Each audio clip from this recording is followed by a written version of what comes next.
What is up, RotoGrinders? Dean here. That's Dean 78904 if you want to get all technical. 2 hours of non-stop NBA DFS conversation. It starts right now. We take you all the way up the lock. We take you up to crunch time officially. Crunch time, you got Kevin Roth coming in around 6:20 with Neil Orfield, Kyle Murray, myself, Head Chopper, 2-time millionaire winner. It's a Taco Tuesday. It's a Television Tuesday. Chop, how are things in your world? We excited? We good? Everything all right? Yeah, Dean.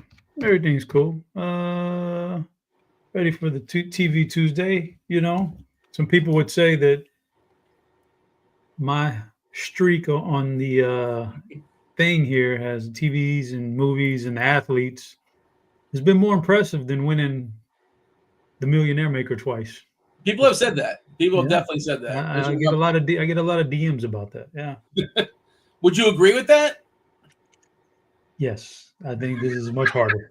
You don't win anything officially. You just win the home version of the game. You win like a pat on the back. But yeah, Dean, when you're on your deathbed, and life has passed you by and it's about to end for you, all the money in the world really isn't any good. You can't take it with you.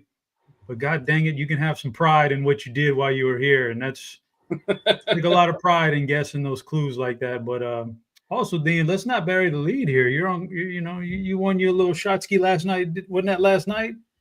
You won your little 5K last night. You rolling? You're rolling, man. You got more than me now.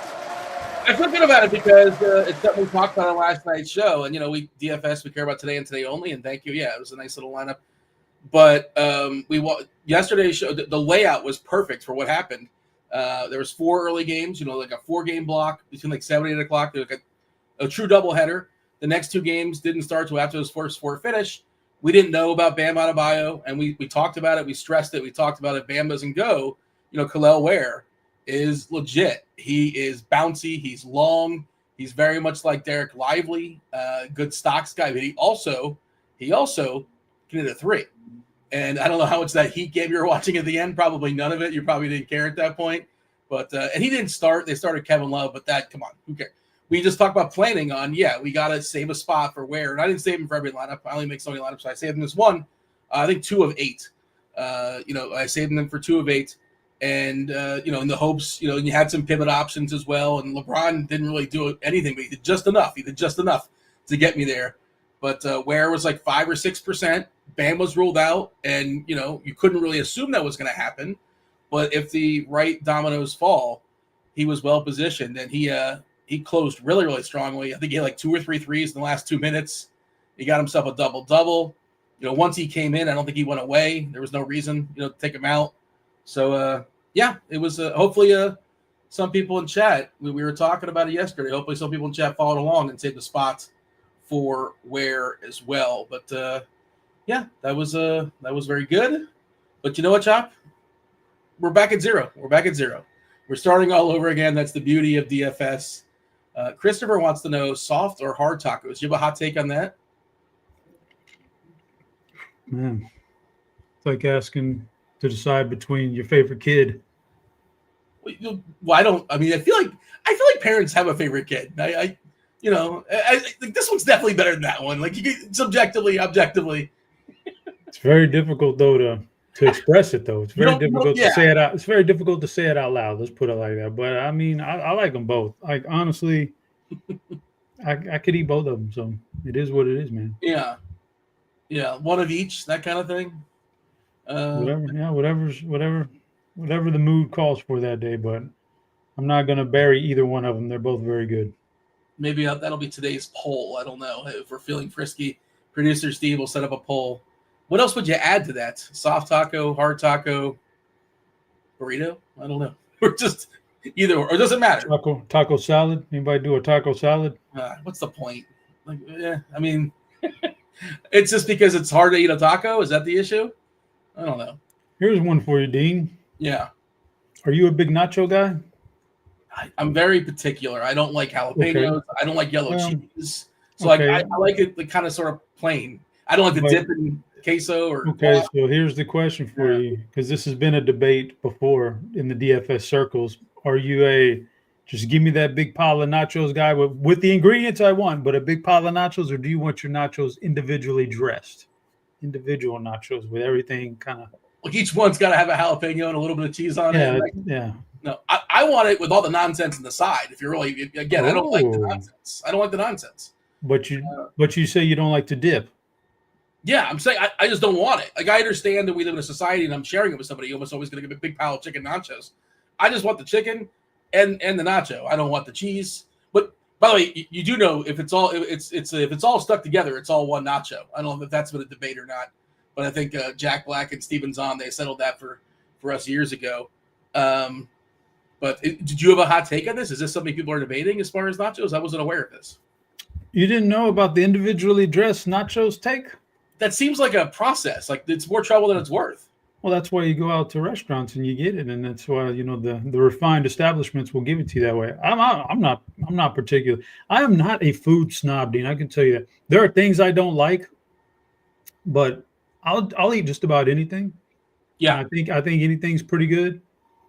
Like, I get a lot of flack from a lot of people about my pizza take. Like, pizza is pizza, man. I appreciate a really good pizza from a higher end establishment, but I could eat a regular Papa John's, Domino's, Pizza Hut, whatever, man. I could eat that for a whole week straight. I don't care, man. So, but you're saying that acknowledging, it's like second rate, even though it's fine, even though it's okay because it's pizza. Of course, it's not. Of course, starting at a level, it's a cash flow pizza. It's not as good as the other stuff, but it's not bad. That's the point. It's not bad, and so.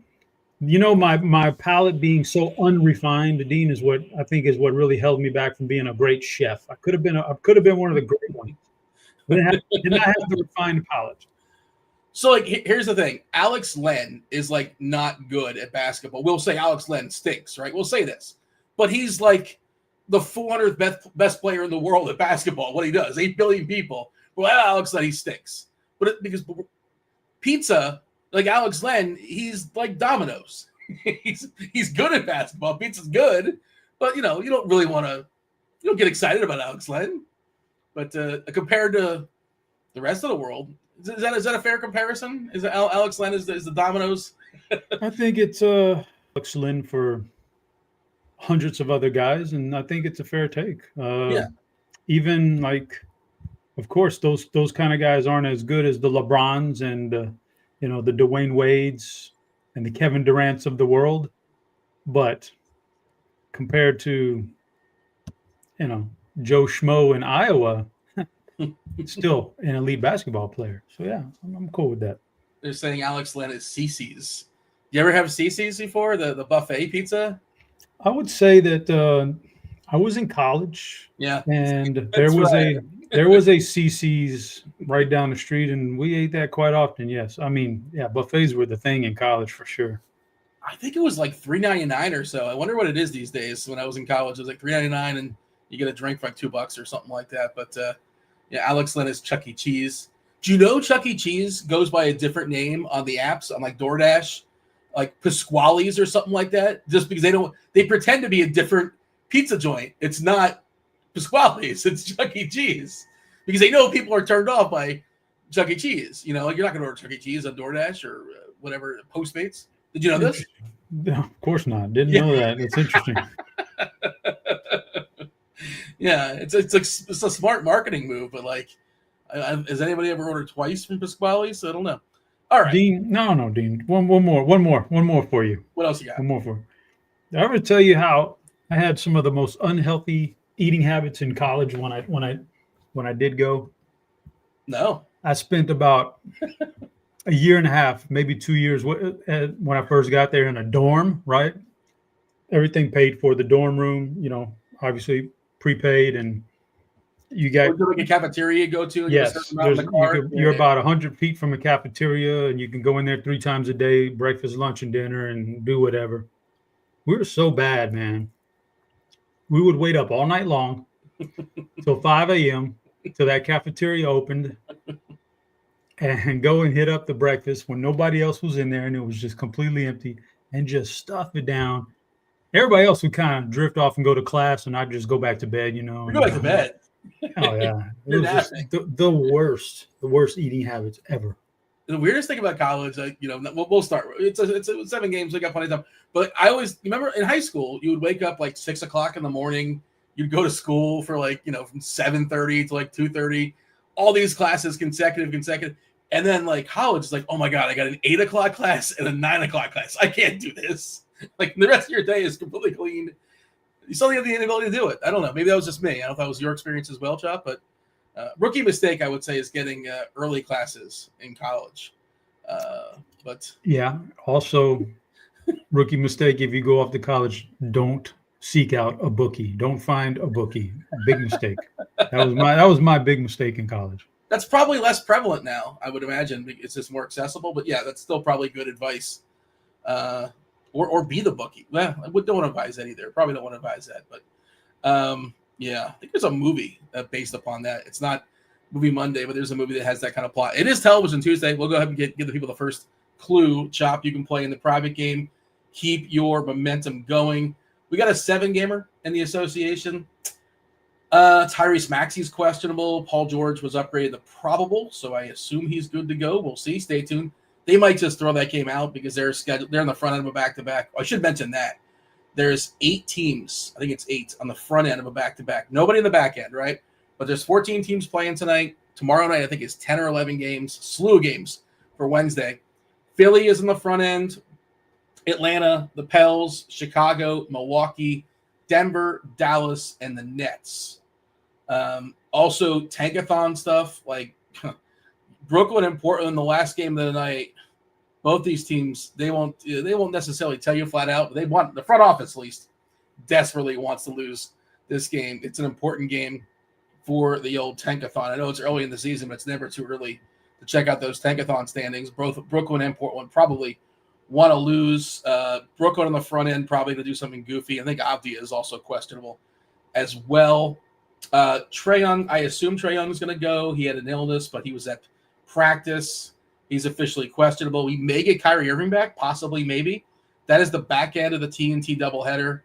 Denver at Dallas is the back end of the TNT doubleheader. The front end, I believe the front end is actually OKC Philly, so TNT might get screwed with that one. Either way, OKC probably mollywops the 76ers. Kobe White is questionable as well, as is Ayo Dosunmu for Chicago. One of the best environments we're seeing, about a 240 total, maybe even more than that. The Pels and the Bulls. First clue, by the way, for Television Tuesday, it is Hunt. Hunt is the first clue. So go ahead and let me know in the Discord channel what TV show I'm talking about. And if you're the first person to do it, you get yourself a week free of RG Premium. The Discord channel, most of our Discord channels are free. Just need a standard RG account. You don't need a paid account. There are some premium channels, but this one is the RotoGrinders.com/Discord, a live stream chat channel. Jump in there. 1 guest per clue drop. No MMEing allowed. Go ahead and give me your answers. Chop, feel free to give me your answer on the side here in our little private conversation. Let's see if you can beat the chat. Once again, anything you want to say big picture-wise? Tyrese Halliburton's out. We know that. Well, I guess he's officially doubtful. Is he officially ruled out? He's not going to play. So Halliburton's out, which is kind of a big deal.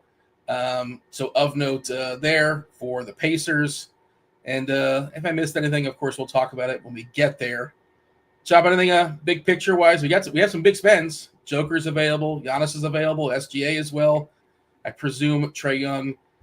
We did get Monk ruled out earlier in the day for Sacramento as well. Ellis probably draws a start there. He was jumping in there and playing for Fox. Now he's just going to jump in there and play for Monk. What do you got for me, Chop? How's my guess, Dean? Am I on the right track? It is incorrect, and I would not say you're on the right track. No, okay, but you see where I was going with that, right? You see where I was going with that. Yes, I see what you're doing. You got to get these things out of the way. Somebody else actually guessed it. Somebody else actually guessed it in the.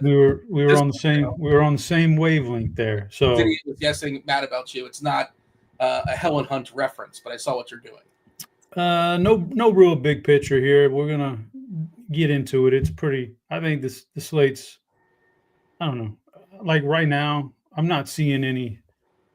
At last I checked, which was 5 minutes before the show, I didn't see the really good big time value coming through. Like there's no big injuries or anything, so it's going to be tough. It's going to be tough build. to jam Jokic or Giannis in there, but we'll figure it out. We just got an update to our projections. Probably some tinkering, if I'm being honest. I'm guessing with some rates because not a lot of information has come through as far as the last couple hours. It seems like mostly everything has just been questionable. You're talking about like screaming values. The biggest value, I'm using air quotes, kind of value, is Mathurin on for FanDuel at 5.2. Like we look at like 6x is kind of like, oh, okay, now 7x, 8x, and that's a huge projection. Yeah, nobody is 6x on FanDuel. We got Mathurin and like DeAndre Ayton, which I don't feel comfortable about. I never feel comfortable about him.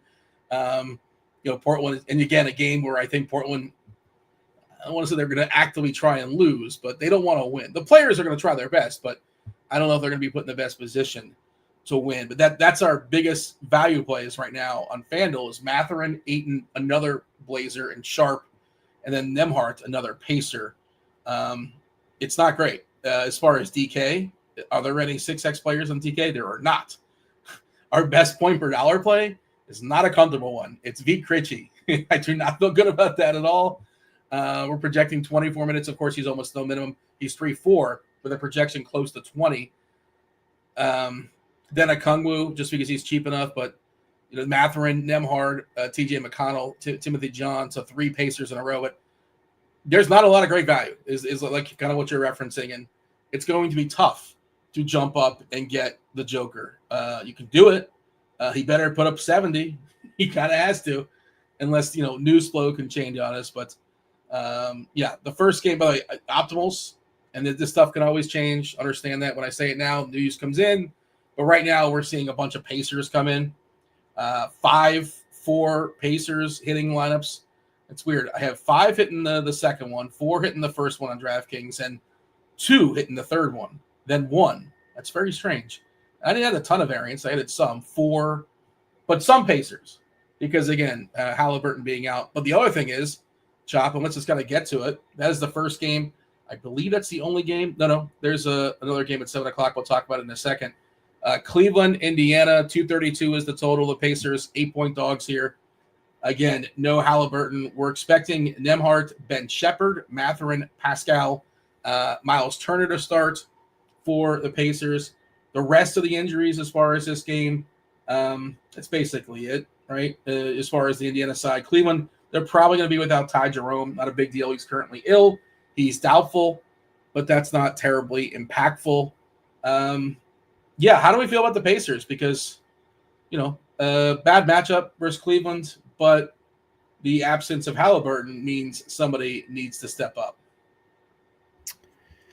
Yeah, that's the biggest thing right now, I think, that there is Halliburton. So you can play some Pacers here for sure. Siakam's going to get a good projection. Still a really good price tag on DraftKings. Don't mind that. What's up, Butthole? Pimp Butthole in chat. I see he's a friend of the program. He's a nice guy. Could you pick Butthole out of a lineup? Yeah, for sure. You know what Butthole looks like? Yeah. Okay. Butthole looks like, yeah. You don't know. You know what Butthole looks like? Are you guys like Facebook friends? I don't know how far. You don't know that? No. Maybe he's a member of the secret chat. Maybe. Unbelievable. I still can't get membership. Then you go to that backcourt for Indiana, and obviously that's what they're missing. So minutes are going to be there for either McConnell or Nembhard, a little bit of both. I prefer Nembhard. He's probably a little bit better right now. So I can go that route. But McConnell's fine too. He's a tad bit cheaper if you want to go there. Obi Toppin. I mean, look, Cleveland's good, man.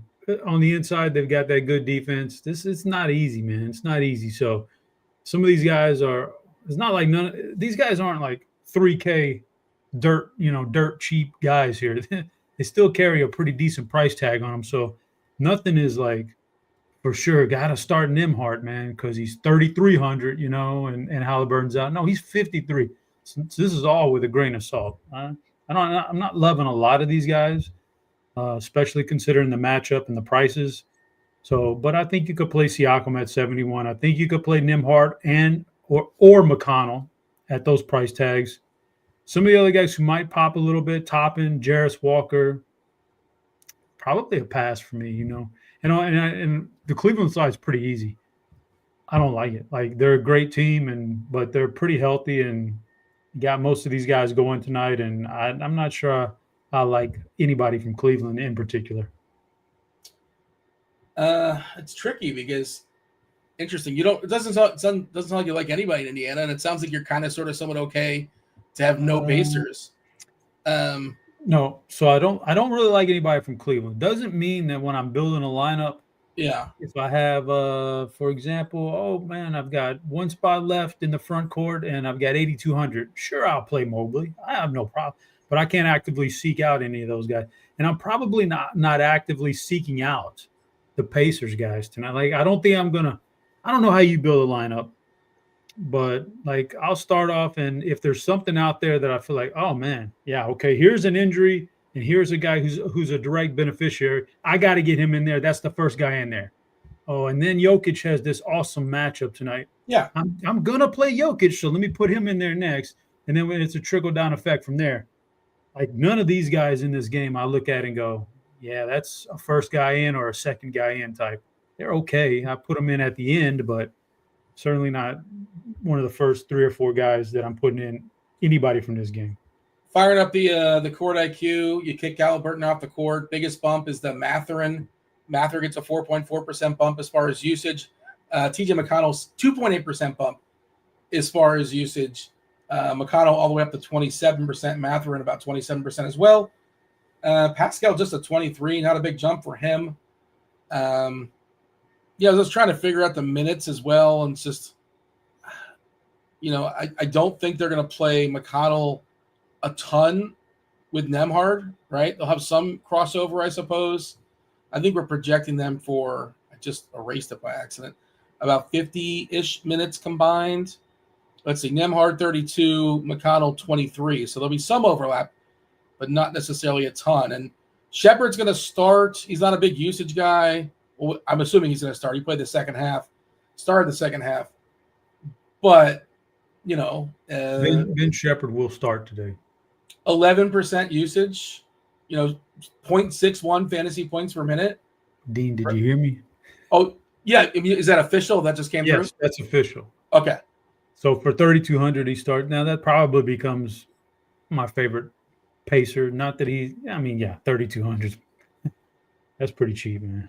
Did you hear what I said about his usage in fantasy? Yeah, I know. We all know who Ben Shepard is, but yeah, I'm just comparing him on a scale to Nembhard and McConnell, who are $2,000 more. I don't know. Dean, I'm getting a lot of DMs right now.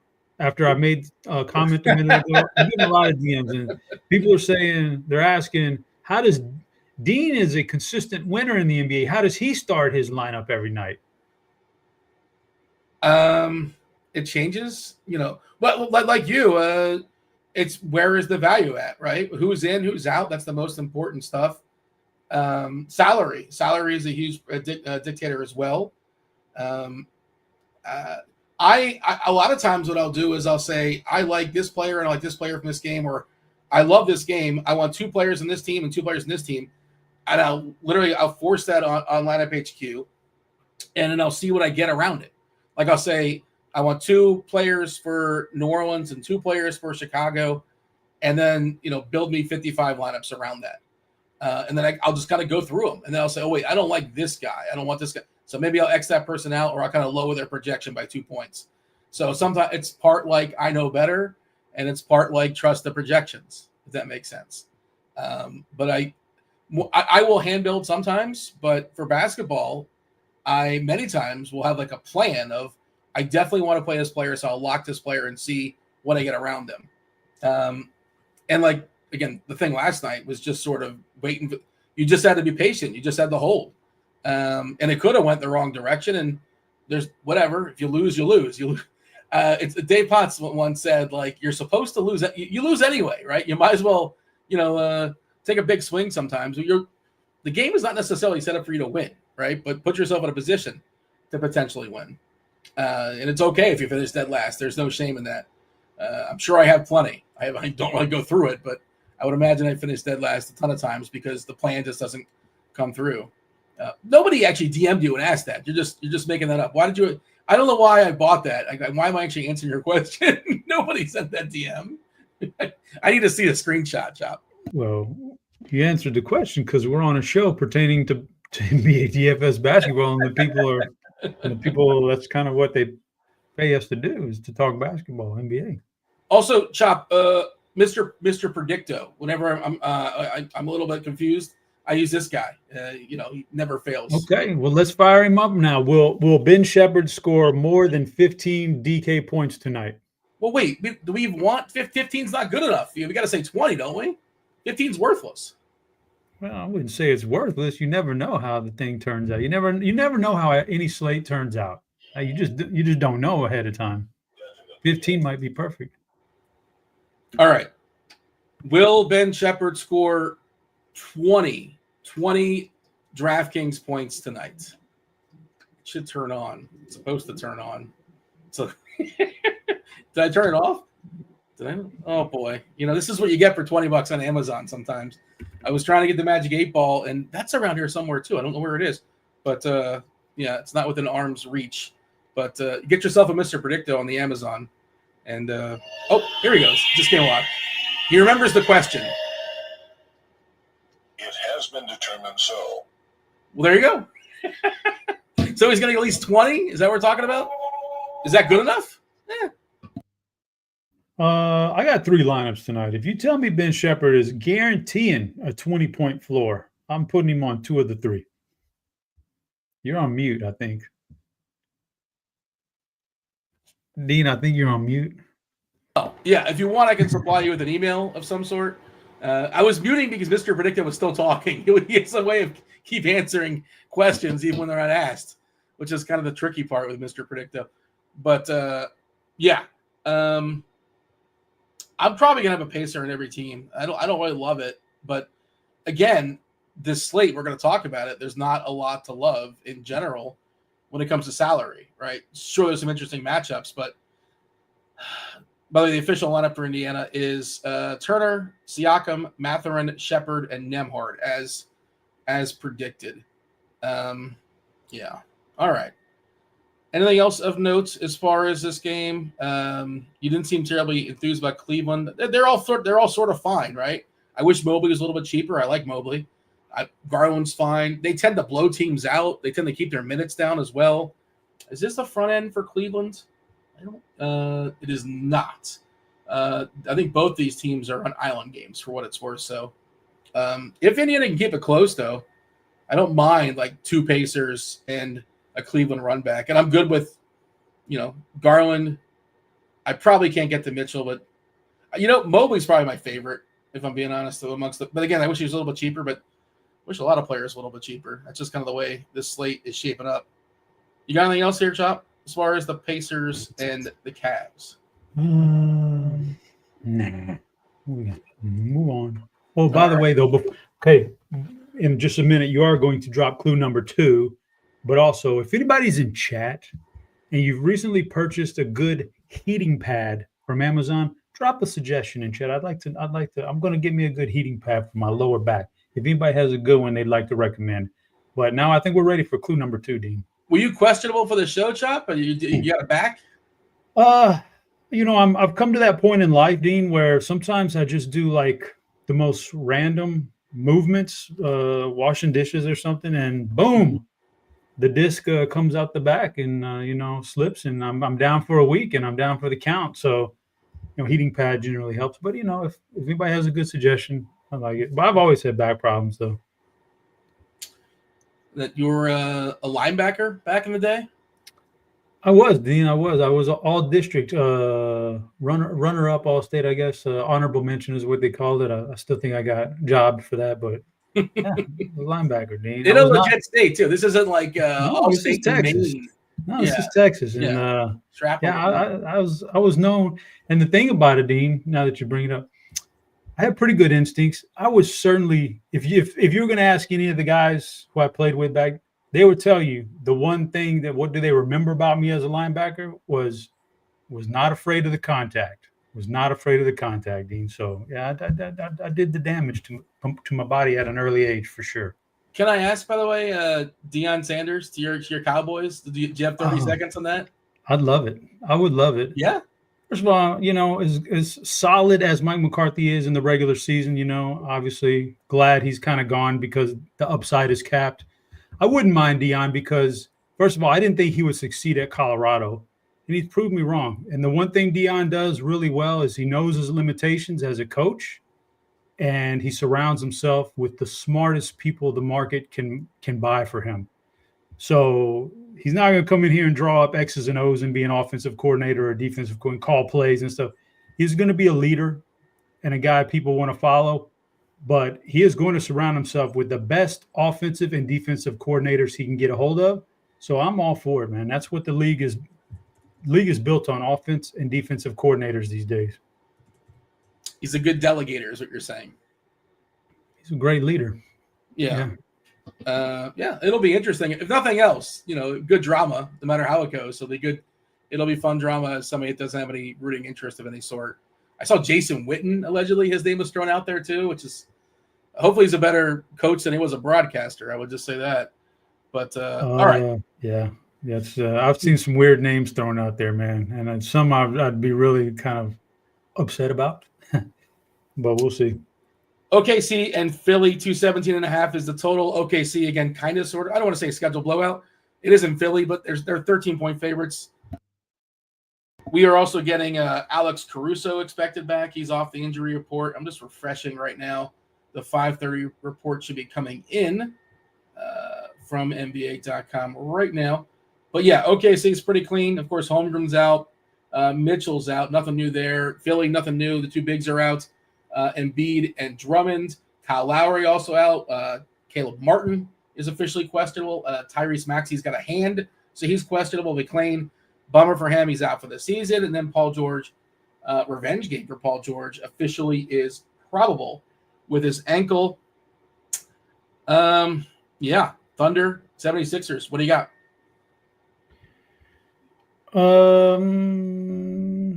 You never dropped clue number 2, Dean.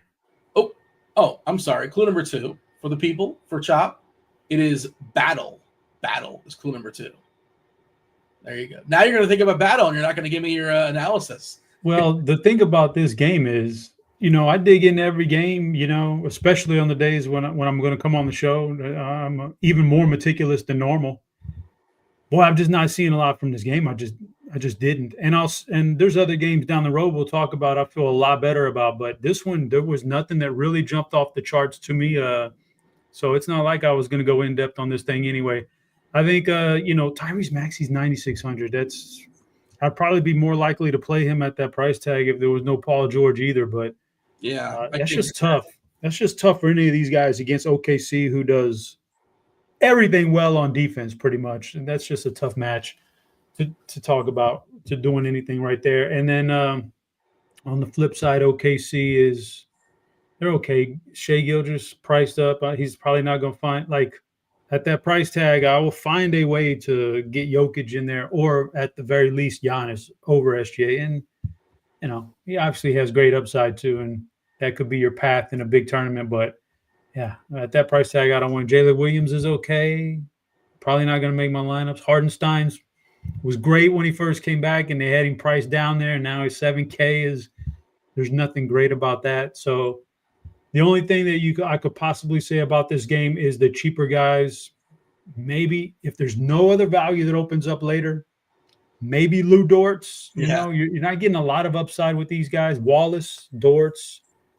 I don't know, even probably wouldn't do the Philly value, but any of those guys. Isaiah Joe that hit 7 threes. You can't predict that stuff. Every once in a while, their value guy will go off. It's hard to predict, hard to figure out which one it is. You're taking a guess, but I would rather play the value guy than spend up in this game. Let's put it like that. But nothing jumped out to me in my research today that said this is a game I need to target or a specific player I need to target.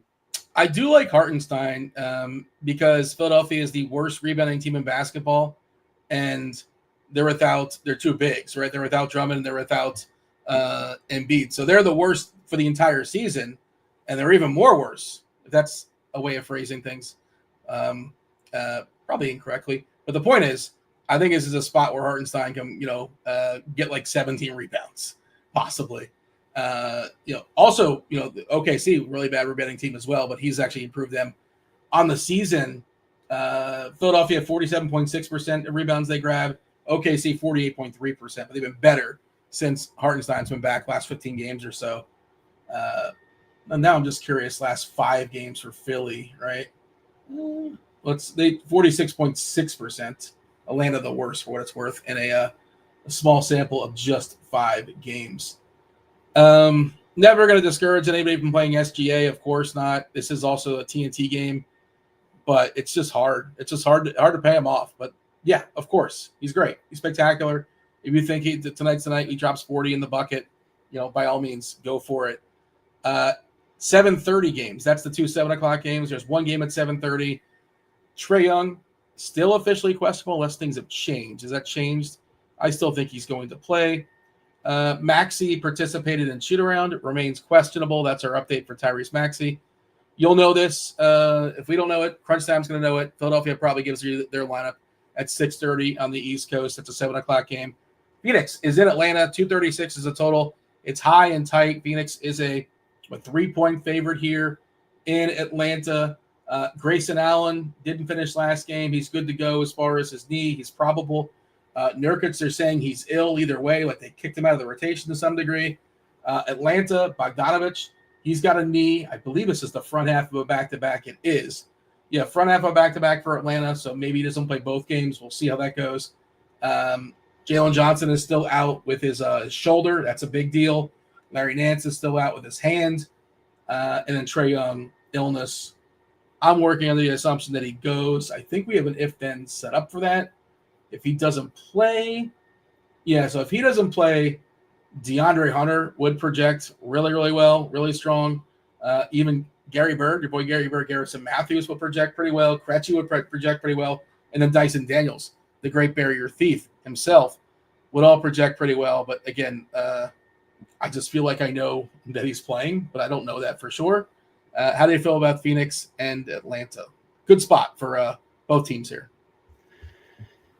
Yeah, it is. This is so far. This is the best game we've had. And it's not great, but it's the best one we've had so far. I think for the Atlanta side, the Trae Young would be okay. He's just so expensive. We just talked about SGA. He's 500 less than SGA, so that's tough. But the other guys are, I think, a pretty good spot here. You can get a little bit. If you really want to save some money, you could pick one of their centers, Capella or Kanu, and, just one. You got a preference? Man. I don't know. Price tag is pretty close, 49, 45. Probably Capella, but again, just like, who knows? Like, okay, Capella, 49. They're both under 5K, so that's good. Pick one of those guys. Bogdanovich, I don't know. We're grasping at straws. Dyson Daniels is a fine player and a good play, but 7,100. I'm not seeing him. I don't think he'll hit the optimals at that rate or any of them at all, no matter what your settings are. So that's going to be a tough one to sell me on. Probably more preferred on the Phoenix side here, Dean. I don't know if there's.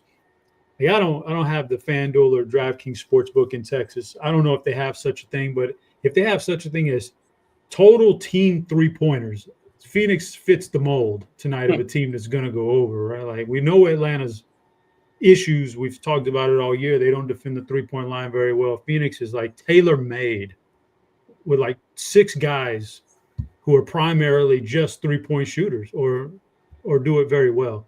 Like this, they're tailor-made to hit a lot of 3-pointers in this game. So Durant's good. Booker's good. Pick one of those guys. I'm probably not playing both of those guys. You get down and save a little money. Tyus Jones, every once in a while, can hit 3-pointers. Grayson Allen is a 3-point shooter, very good at it. Don't mind targeting him here. I think my favorite play from this whole game, Dean, is Royce O'Neal. Oh. Somehow, and maybe I'm like a little bit mixed here on DFS and props, but his prop is only 1.5 on 3-point shots, right? It's we know what Atlanta does, right? You'd be shocked. Have you really dug into Royce O'Neal's numbers this year? He's the classic 3-and-D, Royce O'Neal. He has made at least 2 3-point shots in 72% of his games this year. Like they're giving it 1.5. Is that like an 1.5. underdog or on those kind of sites? I was on all the sites earlier in the day. I put it in like he's hit 2 or more in 72%. He has become a massive 3-point shooter for this team. So, and then you get this matchup right here. And so, like, there's a lot of good stuff going on here in this game for those 3-point shooters. Also, the other thing is minutes are taking a hit. I guess I suppose that's the argument against them. We're only projecting for 22. Again, though, I know, the upside, that might cap the upside, but that even factors in the low minute games that he's had 2 or more 3-pointers. So there's no like filter on that at all. That's every game he's played in this year, even the ones that were like 11 minutes and he had to leave early, whatever. Also, these two teams played about 5 days ago, and Booker disappointed in that game. He only scored about 44 DraftKings points, but he was 0 for 8 from 3-point range. That won't happen again. I almost promise you that won't happen. So, if you can put up 44 and not hit a 3-pointer against this team, you're probably got a good 50-point floor in you. So Booker would probably be my slight lean over Durant, even though they're both good. I don't remember watching that game, Chop, but I'm thinking just sort of, macro, micro, right? It's a good matchup from a macro perspective, but micro, Daniels is tough. And I'm guessing Daniels was on Booker.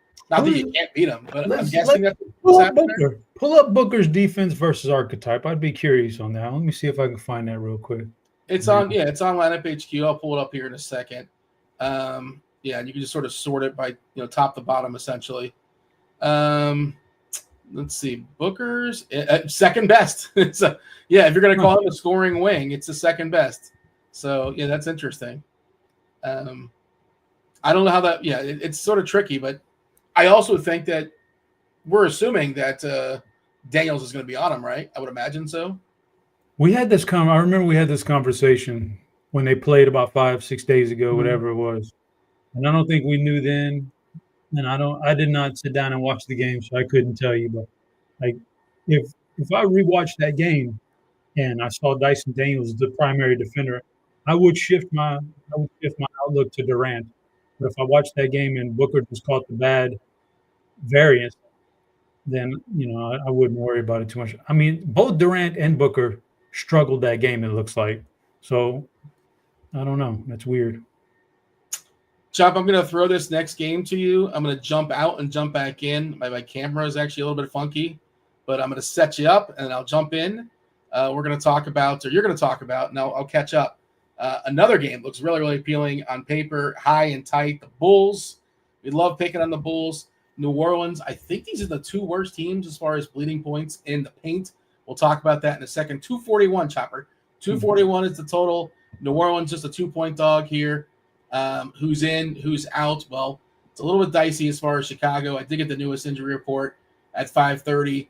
And we have Brandon Ingram, of course. He's out for New Orleans, as is Herb Jones, that is, best defender for New Orleans. DeJounte Murray is good to go. He's officially available with his elbow. Torrey Craig still out for Chicago. Dosunmu is questionable. Kobe White is questionable. We did see a start the other day from Lonzo Ball. It is a revenge game for Lonzo Ball as well. But I assume he started only because both Dosunmu and White were out. Go ahead and start talking about the Pels and the Bulls, and I'll be right back. Pelicans, Chicago, best game of the night, I think. I've got a lot of guys highlighted from this game. Starting off on the Pelican side, DeJounte Murray, I think, is in a pretty good spot here with what he does, and I think the archetype stuff favors that also. Chicago, I know me and Dean have talked about it all year long. Chicago is the opposite of Atlanta. They give up everything at the rim, not as much from the outside. Well, Zion Williamson, he kind of lives at the rim right now. So I think just based on that matchup, Zion is in play here. If I'm trickling down further, Murphy's fine. McCollum's fine. I think, you're going to see their matchups jump off pretty good. But it's Yves Missi that I kind of think has an ability here at only 5,200, a good salary saver. I can see him getting a lot of work in on the boards here. Possible double-double, because I like his rebounding upside in this game. But just a good price tag. So I'm all for the Pelicans there. On the Chicago side, New Orleans has just been bad this year, period. Not just, the injuries have led to the tanking. It's bad defense. It's not what we saw from them the last couple of years. They're just bad. They're just not good anywhere on the court, like 3-point line, inside, out, mid-range, whatever, man. You can score wherever you want on them. So just by sheer points, Zach LaVine is in the mix at 8,600. Vucevic is the one that's really interesting to me. He can get to the rim on this team. He's also become a really adequate 3-point shooter. You can get him there with your bigs out on the perimeter. Again, he should be able to have a field day on the boards also with a kind of a smaller front court he's facing. So I like Vooch quite a bit for $8,400 right there. And the rest of the guys just kind of fall in line. Giddey's fine. When everybody's healthy, I kind of, Kobe White just takes a back seat to LaVine and Giddey and Vucevic to me. I saw some love earlier for Lonzo Ball. On paper, I don't think the matchup is bad, but you're at the mercy of Lonzo Ball having to be really good from the 3-point line these days almost. Like he doesn't do very, very much more from the field except for take 3-point shots, and that's fine. But he's not going to play a ton of minutes. 4,800 is a little bit pricey, but I could see, I guess I don't mind it a little bit, but if that's what you really want to do. But I wasn't on Lonzo Ball as much, but there's a lot of good pieces to this game in that mid-range. Yeah, we do have an if-then. If White and DeSumo are out, LaVine would get a bump, obviously. Giddey would get a bump. Lonzo, we have projected for 28 minutes, if that's the case. And I think he played 26 last game in that start. It's the most he's played all season. Has he got the 28? I don't know if he's got the 28. I don't think he has, but it's kind of an ambitious projection as a median projection, but who am I to say that is incorrect? And I was correct by saying before that this is a team, a battle of two teams that give up the most points in the paint. Nobody gives up more points in the paint than the Bulls. 56.2 per game. New Orleans is second at 53.7. Also, just kind of going back for a second, shout out to Fluff22. If you want to get all technical in the live stream chat, let us know that Fluff watched that game. Daniels was the primary on Booker, but he didn't shy away. He took a bunch of shots, led the usage individually. Yeah, Durant didn't do much and seemed passive to me. Beal had a monster game off the bench, which, if you want to chase Beal, yeah, but appreciate that info. Also, I was corrected. The TNT game, the first half of the doubleheader is actually Indiana-Cleveland. I was reading earlier today that Philly got kicked out of one of the games, I guess, next month. And I guess in my brain I was thinking about Philadelphia on TNT, but they want to get out of as many Philly games as possible. It seems like probably a good strategy. I'm looking at the ownership stuff. You mentioned Messi. Is Zion just not going to get more minutes right now? Is it 28 kind of where he's capped at? I think it's where we're projecting him again. Yeah. I mean, I guess you can tell a story and maybe gets to 30, 31, which, it doesn't seem like a lot, but at 1.4 fantasy points per minute, that's where he's been so far. That's huge, especially against the Bulls. But I guess we're just going to assume it's 28, which seems fair. But at some point, maybe that gets a bump. This is also the front half, right, of a back-to-back. So maybe, most likely, Zion sits tomorrow. So maybe they give him a couple extra tonight. Both these teams, by the way, for what it's worth, on the front ends. So again, maybe Chicago gives DeSumo another day. Maybe they give White another day. Stay tuned on that. Who knows when we're going to get the news. But if both those players are out, Chicago would look better incrementally. I'm looking at the ownership stuff here, Chop, as far as New Orleans, Chicago. And again, a great environment. Not a lot of ownership. And that's because, Murray's pricey, 7%. Giddey, 8%. White, 8%. LaVine at 14%. You mentioned Vooch, who he can do inside and outside stuff, but 8%. Messi, 3%. It seems like this game's pretty easy to get to, and the ownership's not going to be outrageous. And again, we don't really love anything in this slate. Doesn't sound like it unless something's going to change. That's where I'm at least. Do you feel the same way? Like there's really, Love is a by the way, Bogdanovich and Trae Young are both officially in. No surprise there for Atlanta. Love is relative, right? Like because there's not a lot to love, so maybe less qualifiers for Love tonight. Or just don't even use that word at all. You like a little game stack here, Chop? Love it. I mean, yeah. The mid-range is popping here, man, or slightly above the mid-range, but, yeah, I think you could build very, very good game state. I mean, it's the best game of the night as far as fantasy. We're talking about a 1-point spread, 2-point spread, and a 240 total. And there's nobody in this game over $8,600 or $8,900. Zion. Everybody's affordable. I absolutely like this game as a game stack on a relatively smaller slate. Do you think we can get a couple more minutes out of Zion? I'm just trying to make that happen. Can we get the 30?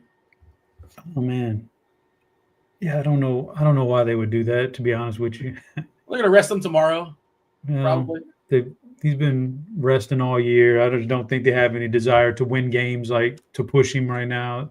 I would imagine who is it, Willie Green, their head coach?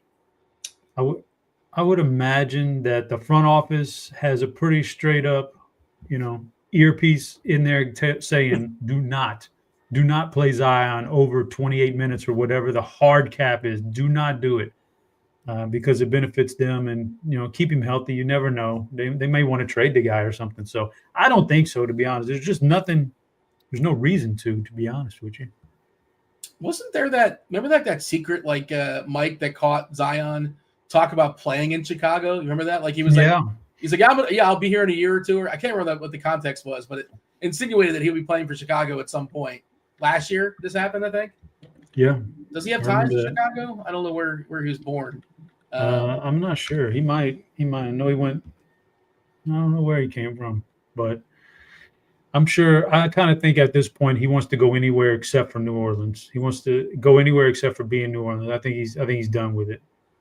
He's done with the Smoothie King Center. Is it still called that? I don't know, but yeah, it feels like he can use a restart somewhere else. The rumblings of him being he would put the whole Heat culture thing to the test, right? People are talking about him possibly coming to Miami in some capacity, but it's a whole other conversation with maybe around Beal and around Butler, and why would New Orleans trade for Butler? That doesn't make any sense. Anyways, we shall move on. 3 games left. Oh, let's go ahead and drop in our clue for Television Tuesday. Let's give the people a 4th clue. Nobody's guessed it just yet. Game of Thrones being thrown out there. Bear Hunter. Is that Bear Grylls? Is that what that is? Is that the show? I don't know. Bear Hunter. It's not Yellow Jackets or Buffy the Vampire Slayer. The Last of Us being thrown out there. Mission Impossible. I see what you're doing with Mission Impossible. Is this just the 3rd clue? Have we not said the 3rd? Oh, we're kind of behind. We'll do another one in 5 minutes or so. Risk is the 3rd clue. Hunt, battle, risk. Those are our first 3 clues. We'll drop a couple more. I have some, just in case we don't get there. I have some that did not make the cut that maybe we might need. We might need every once in a while. We need those to get there.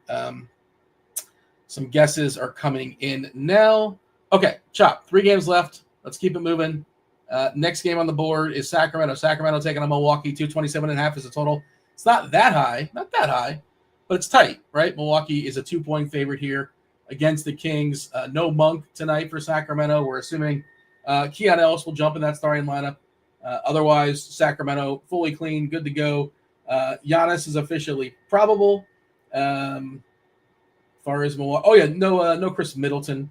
Ryan Rollins is questionable, doesn't really matter. Gary Trent questionable, doesn't really matter. How do we feel about the Kings and the Bucks? Don't mind it at all. Sacramento's on quite the roll since they fired their head coach, and Milwaukee's on a roll too since they had that horrible start to the year. So, Giannis is right up there, 1A, 1B with Jokic as the elite spins on the slate. That's just where, and this is a good game. It's a 2-point spread, and it's just a competitive game all around. So, absolutely for the slight savings you're going to get, I don't know. I couldn't tell you Jokic or Giannis. They're both really good. So I actually do like Lillard in this game, though, even though, some of the numbers might not say it. I think that Sacramento is bad enough at, giving up enough uncontested 3-point shots that Dame, that's a lot of what he does now. He doesn't drive as much as he used to in Portland. He's just mainly a 3-point shooter right now. So I think there's a path there. If he gets high with his 3-point shot, he can be a slate breaker. He can also draw fouls. That's his out. If he's not hitting the 3-pointers for you, he can get to the rim and draw some fouls. And Sacramento will definitely foul you. They give up the third most made threes. The Kings, that is. This game is sort of the inverse to some degree of Chicago and New Orleans, in that we have two of the top 4 teams as far as subduing points in the paint. Now, does that mean you can't play Giannis? Does that mean you can't play Sabonis? No, but just note it. That's all. Yeah. So that's kind of what drew me to Lillard. That's all he does these days. Shoot a lot of 3-pointers in Sacramento, give them up. So Giannis, Lillard, the other guys in that, man, I don't think I can go. And Gary Trent, Taurean Prince, no. Don't care about those guys. Yeah, I don't care about that either. Keon Ellis, any interest in Keon Ellis as a cheapie? It's probably going to play 30 minutes. For Sacramento side, I think Ellis is definitely in play at $4,100 for sure. Ellis is in play at 41. Probably my preferred out of the 2 stars on this team is Fox over Sabonis, for the reasons you've already mentioned, and he's a lot cheaper too. But De'Aaron Fox, Keon Ellis, I think we'll see what kind of value we get, Dean. But if we're strapped and there's nothing else, 3,300 Kevin Huerter, and hope he hits his 3-point shots, you could probably do worse than that. Man, no Monk. No Monk, and Kevin Huerter is 3-3, and we're like maybe. Herter's really fallen. It's been a rough go for Red Velvet. Well, you gotta, when you come into the league and you don't have the best of athleticism, and time wears on, it's tough. It's tough on you, man. We're only giving him 18 minutes. Again, that's without Monk. I think there's a chance he gets more than that, but I understand that projection. Trey Lyles is a guy that is, again, you don't feel good about Trey Lyles. It's like rostering slow-mo, but he's a guy that might be usable. He might be able to eke your way to 24 points. His projection's around 20, less than 4K on DK. And this is the hand we're dealt. Every slate is different. This slate, as of right now, things can change, but the bell is about an hour or so away, where not a ton of value as far as where we're currently at. Anything else here, Sacramento, Milwaukee, or shall we move on? All right. Let's give the people another clue. We got to give away some premium. I did say we'll give another clue. We got to catch up a little bit. Hunt, Chop, you stopped guessing. Are you stumped so far? It's a tricky one, right? I just haven't. You threw me the whole thing while you did your camera. That kind of threw off all my timing. But give me clue number 4, and I'll give you a guess. Hunt, battle, risk, and this is reality. Hunt, battle, risk, reality. Those are our 4 clues. Another one coming momentarily. I know we have some clues some guesses being dropped. Let's see. It is not The Walking Dead or Gen V or Most Dangerous Game or American Gladiator. You watched that show as a kid, right? For sure you watched that show. Absolutely. Watch that show. I feel like reality is a low-hanging fruit clue here, Dean. I don't know, though. What do you mean? What? I don't know if I want you to fully talk it out, but it's a clue. It's and there's a reason. It should be helpful. We're talking TV shows. The Amazing Race and Big Brother were just guessed, as was Jersey Shore, as was Road Rules, and here comes a slew of reality shows. We're not there just yet. Naked and Afraid is being guessed, but go ahead and fire them off. We shall move on. There's just 2 games left, Chop. 2 games with 15 minutes. I fired one off for you, Dean, just because you gave the low-hanging fruit there. Oh, no. I have not seen that show. I hear it's spectacular, but I've not seen it. Okay. I hear it's a lot of fun. Wish I would have known that. Yeah. That doesn't mean I'm not always going to do a show that I like. It's not. I don't want to But you would never do a show that you've never seen, though, right? I would. Yeah, for sure. I'm sure I've done it before. Did we get a winner? Is that why we have the horn? We did get a winner. Falcons fan 07 took it down. We'll talk about it momentarily. And Chop, we'll get the clues so you knock it out. But now you're just getting reps in. If you're guessing in the YouTube, appreciate your guess. Also, hit that like button, subscribe, turn on those notifications. And you can also enter the poll. Soft, by the way, is a big winner. Soft tacos. You prefer soft or hard? Soft, 62%. I have voted soft as well. I went soft for the tacos. All right. We should move on, and we'll talk about Television Tuesday in just a second. 18's asking, why don't we mention Oso for Phoenix? Yeah, he's interesting, I guess. He's just another one of those guys that, like, I don't necessarily love. He's in the player pool. Did you mention Oso? I guess you didn't. No, because there was nothing that really stood out to him. I mean, every team's going to have – we got what? How many teams – how many games we got here on this? We got 14 teams, 7 games. 14. Every team's 5 starters, a bench guy. We can't mention every single player on every team if they don't kind of jump out in some capacity, ownership, projection, something like that. And so, no, he's just kind of – nothing jumped out to him for me. Denver, Dallas, 234.5 is the total. This is the back half of the TNT doubleheader. Maybe we get Kyrie back. Maybe he's been upgraded to questionable. Denver in Dallas. As far as Denver, who's in, who's out. Aaron Gordon officially probable. His minutes have been tempered. The Joker is still on the injury report. Probable with his illness. And Jamal Murray is probable with his knee. He appears to be dealing with a variety of ailments, playing through him at this point. All those guys, I assume they're going to play. Strother also probable as well, for what it's worth. Did mention Kyrie is questionable. And Luka, obviously nothing new there. Luka out for the foreseeable future. Prices, of course, have changed on the Dallas guys for the new situation. But yeah, Kyrie, theoretically, if Kyrie's playing and there's no issues as far as his minutes, we do like him as a general thought without Luka, but he is fully priced. Are we docking any minutes at all for Kyrie? 34. Okay. Yeah. How do we feel about Dallas and Denver? It's tough. It's tough to pay off the Joker. Russ has been great. Shout out to Russ. He's been playing spectacular. He's kind of baked up as far as the price. Still starting going forward. We'll see what happens with Gordon as he works his way back in.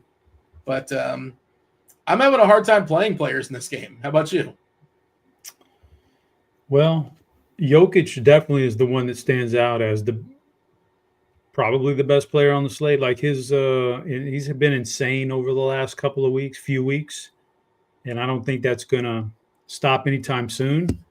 This is a perfectly good matchup for him, as I highlighted in the survey today. Like Dallas is fine as rim protectors and bouncy, springy guys in the middle, but that doesn't mean they can handle a post-up game like Jokic and the facilitating and then stepping out to the three-point line, everything he does. He's just, nobody can guard him like that. So he's awesome. And, man, I can't believe we're sitting here and this is now 2025 and Russell Westbrook is still projected to score more points than Jamal Murray tonight. That's insane how good Russ has been. And, relative. Murray's been bad. Murray's been kind of bad. He's been terrible for the most part since the Olympics, So, yeah, I don't know. But Russ is just – I don't know how many win shares he helps give you on a nightly, but he's an awesome athlete and a specimen out there at his age, so that's good for him. But it's Jokic. Oh, yeah. It's Jokic for the Denver side, and I don't think I want any of those other guys. And then for the Dallas side, I mean, we don't have news on Kyrie yet, I don't think. He's probable. I think he probably questionable. But I think he probably plays. That makes it tough, man. He comes back. He's 93, so can I play Kyrie? I guess if you think he's going to come right back in and, do something here. But 93 is a big salary to pay, and then he eats up everybody else's stuff that's now priced up enough. So, yeah, that's a tough one, man. I don't know that I can play much on the Dallas side either. This is not a great slate outside of like 1.5 games. So this is definitely not one of them. But Jokic is a tough one. Jokic is a guy I can find a way to get on. If I roster Jokic on DraftKings and I'm left with an average of 5,400 per player, that's tough. But I think I can make that happen. So, and that may be going down to Kevin Herter or that other $200 guy we talked about. But Shepard? Yeah, Shepard. It might, it could happen. And if he goes out there, listen, Jokic has scored, and he's been on an insane run of 80 plus point games. He had a 93 2 weeks ago. Okay, if he scores 93 and you get and you're in the minority owning him tonight in a tournament, and you have to use Reed Shepherd, and Reed Shepherd gets you 12, and you scored 105 points between those two guys, you're probably still in pretty good shape. Like if he does that, and he can do it. So just like that's what DFS. You just don't know the slate, man. You don't know how it's going to be. Talking about Murray and Westbrook on the season, Westbrook 1.21 DK fantasy points per minute. Jamal Murray 1.06. That's not the Jamal Murray we've known. Lively is kind of interesting. I feel like he's like got a big variance, but I'm also frightened he's going to get two quick ones. Like as far as fouls, like right, and you don't want to make rosters frightened. You don't make them scared. I was talking about that earlier. Like if you lose, you lose, whatever. But I think there's a chance he can play like 30 minutes and be really, really good. But I also think there's a chance he's in foul trouble the whole game. Did you have a thought as far as Lively? He's had some success against Denver individually, so I don't mind that. 5,800 is not a terrible price tag. He fits into that build, of taking 1 star and then having to sacrifice some other spots. I think Lively's fine. He's not a bad match. He's not in a bad matchup here against Yoga, except for the foul stuff. But that really hasn't seemed to hinder him too much against Denver, I don't think. I just he had a game earlier in the year where he had 5 fouls and 20 minutes. And most recently, he had 5 fouls with 27 minutes. But yeah, I don't really know exactly when those fouls came in. I did not go through the court IQ stuff. But yeah, just and even with that foul trouble, he still produced some pretty good lines there. Playable for sure. He's interesting. Yeah, he's interesting. We did have an if Kyrie sits, PJ Washington and Dinwiddie would be slight positive values, but nothing really jumping off the page because these prices have essentially adjusted. Kyrie's been out for 2 weeks.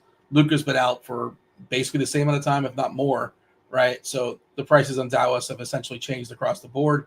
Crunch time coming in 10 minutes or so. Kyler Murray, $4 million winner. Neil Orfield, Kevin Roth. We got 1 game left. We'll talk about it in just a second. But Chop, I want to get you there. I want to get to and help people out as far as today's Television Tuesday. We did get a winner. We've already paid it out, a week free of RG Premium. I assume we have. Yeah, there it is. For Falcons fan 07. Chop, the 5th clue is locker. Locker, so hunt, battle, risk, reality, locker. You can just vocalize it, I think, at this point, if you want to just fire it off. If something comes to you. I can give you a couple other words that I had on my list. Wait a minute. Wait. It's not Storage Wars, is it? Yeah. No way. You watch that show? I just told you it didn't have to be a show I watch. Oh, why does that be a show I watch? I don't know. I feel like you're giving clues. How could you give clues on the show if you haven't really thoroughly dug in? I'm aware of the show. Like I know. Yeah, I have Google if I need it. But that used to be one of my favorites, man. They Daryl the Gambler, Dave. Yep. Oh, man. Do you have a Yep hat somewhere in your classic show? Classic back in the day. Until we learned they were just planting the stuff in the lockers. They were sweetening the lockers, but that's the thing is that the Yep guy, Dave Hester, he sued A&E, and then I guess they were kicking him off the show as well, claiming that they planted valuables in the locker. They staged some of the stuff as well, and he didn't win. He didn't win the case, and I think he actually had to pay the fees for A&E. So I don't know. I feel like it was probably staged. It's reality. That's why I put reality in air quotes when I sent it to Steve. But it's a television show, and it wouldn't be exciting if you're just getting a bunch of trash. They have to make it interesting. Oh, dude. There's no way you can do a show if you didn't plant stuff in the lockers. 99% of those lockers are straight garbage. Yeah, of course. Yeah, you couldn't do a show like that. So, yeah, you got to put that stuff in there. And that thing spurred like hundreds of thousands. It started like going bankrupt. Yes, a whole new career path for a lot of people who thought that, this can happen. I'm just going to. And it just doesn't work like that. Yep, he found like a gold necklace. I'm going to find my gold necklace. And then all of a sudden you're broken. Yeah, somebody's got. You're right. Like I felt the same thing. It's probably sending a bad message, and people are, going broke, thinking that's and I'm sure somebody's making money off it. I imagine, and you get lucky, but I didn't really think it was. And if they made characters out of people and they fake fights, all that kind of stuff. Yeah, you got to make a TV show. I also had lawsuit. Yup, I did have yup, but I thought yup would be too on the nose. Like people would nail that right away. Warehouse bid. That was my list. But shout out to you, Chop. You got there a little bit of an assistance, and shout out to Falcons Fan 07. The last game. This is at 10 o'clock. Man, I really wish they dropped this one. It's Brooklyn. Brooklyn's playing Portland. 218 is the total. Portland is a 5-point favorite. Who's in? Who's out? This is what we got right now. Claxton is officially questionable with a hamstring. Cam Johnson's got an ankle, so he's questionable. D'Angelo Russell's questionable. Ben Simmons is questionable. Cam Thomas is out. For Portland, Danny Avdia is questionable. Robert Williams is questionable. Whoa, we need the air horn it up. Come on. We got big news? Big news. Huge news, Dean. Is it really? Massive news coming out of Philly. Okay, Philly's tanking it up. Yeah, because they're going to lose to OKC anyway. Yeah, they're going to lose. Yeah, there's Maxey out. Oh, man. And Caleb Martin was the first one, but that was like just a little bit. That added just a little bit because, you know, he was going to play some minutes. And so now why didn't play Paul George? And now Maxey, who knows? That might be the next domino, Dean. Stick tight. We don't build rosters just yet because this thing is fluid right now. But I think if that happens, then we've got value for sure. For sure. Eric Gordon? Dude, I would never play Eric Gordon anymore. I'm done with that. I'm trying to see what we have. Reggie Jackson? Is it going to be Reggie Jackson season? It might be. If we get Paul George out or something like that, there's a chance you can turn to Ricky Council. Like we're talking about, I want the fourth. You mean the fourth, right? No, the second. Ricky Council Jr. Of course, the fourth, Dean. He's next in line, bro. Like, how many councils are man, I tell you, Maxey and Martin are going to open up some minutes for some of these 3K guys. If somebody else, if Oubre or Paul George gets dropped off too, you know, we got some value. Yeah, then we're gonna have some value. I'd look for a younger guy as opposed to a Reggie Jackson or an Eric Gordon. Yeah, I bet Jackson's gonna project well though. I think we have him starting. We got Arjax, Gordon, Oubre, George, and Yabusele. Man, they only have 10, I think. Bona, Edwards, Ricky Council the fourth, Doughton, and Pete Nance is a person who plays basketball professionally. I don't think he's in the player pool, but I think he's the 10th man for Philly.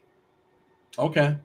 Are we just talking about this because we don't want to talk about Brooklyn and Portland because it's a big old mess? What do you want to say about Brooklyn and Portland? Like, who are we waiting for? What kind of news are we waiting for where all of a sudden, like, a player would be spectacular? I was trying to figure that out. And it's like nobody, it's like 3 or 4K. I guess Clowney could be really good, maybe. And I just don't trust the rotations in this game. It is the front half of back-to-back for Brooklyn. Pretty sure, right? Yeah, but it's not Portland. But again, tankathon season, they're 6-7 currently. So they haven't been terrible enough to be the worst. But both these teams will be happy to lose. What do you got in Brooklyn and Portland? Because it's a lot of questionables right now. Yeah, a lot of questions. Well, I'll tell you, if I get the word that Cam Johnson is playing, that's my favorite player in the game. Just based on the matchup that I think he gets here and what he does well and what Portland doesn't defend well and all that good stuff and the usage he's getting lately. So if Cam Johnson is active, which I've heard he's probably going to play, I like him the best in this game. I don't mind. I absolutely have him highlighted as a guy I want to play, despite not popping in any optimals or anything like that. So just sometimes you got to take some chances. Other than that, it's not great on the Brooklyn side. We'll see how it shakes out with injuries, but Portland side a little bit better, a little bit more juice there. Shaden Sharp certainly in play at 6,100s for sure in play. 61. Anthony Simons is in good shape at still under 7K. I like that. Avia is now priced 7K, so it's probably a bit much for me right there. I prefer to go to one of the first two guys I mentioned there. Listen, I'm not playing DeAndre Ayton again anytime soon. I played him the last time we were on a show. I think we talked about it. Yeah. and he ruined my lineup. And it was the best lineup I had too, and it would have definitely been a top 20 lineup. But yeah, he was awful. So I ain't going there.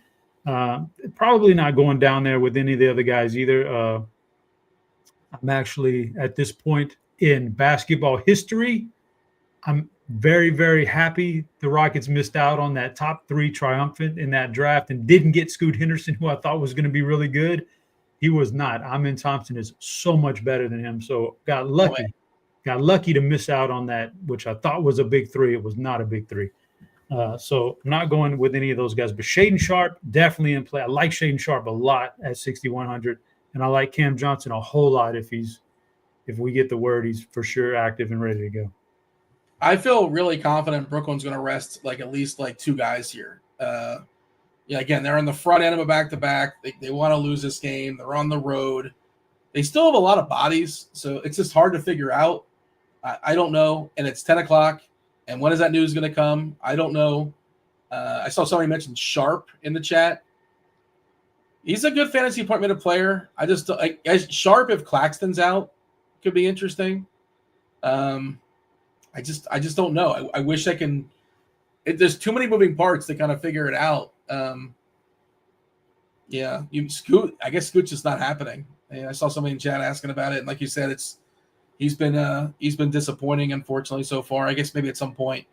By the way, we did get an update in projections. I didn't realize Reggie Jackson's 3K on DK.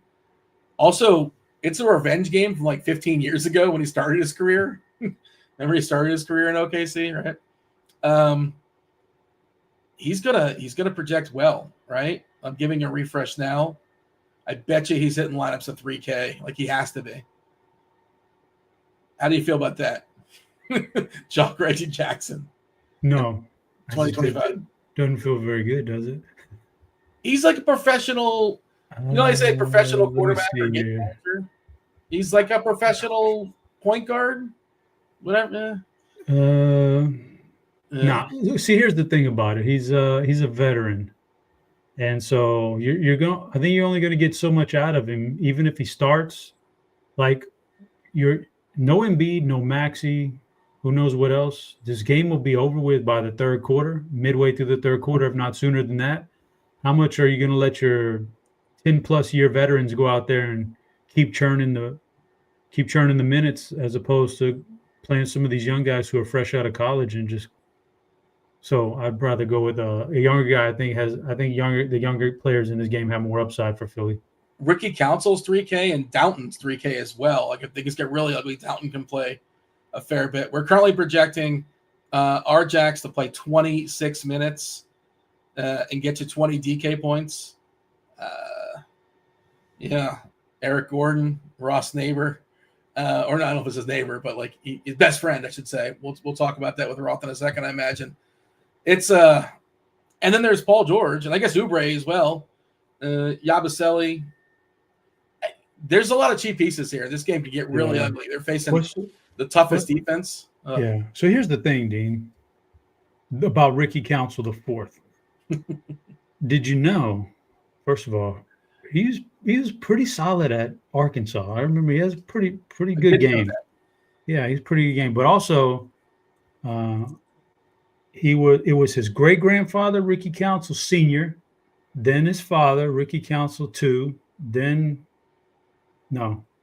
great grandfather, the grandfather, father, then him. But did you know that you're not a junior if you're second in line for that name? If there's other guys that are also named Ricky Council after you, I think. I don't think you can be a junior. Yeah, there's some rules there's some rules there. Gary Trent's ruled out here tonight, so we got that going for us.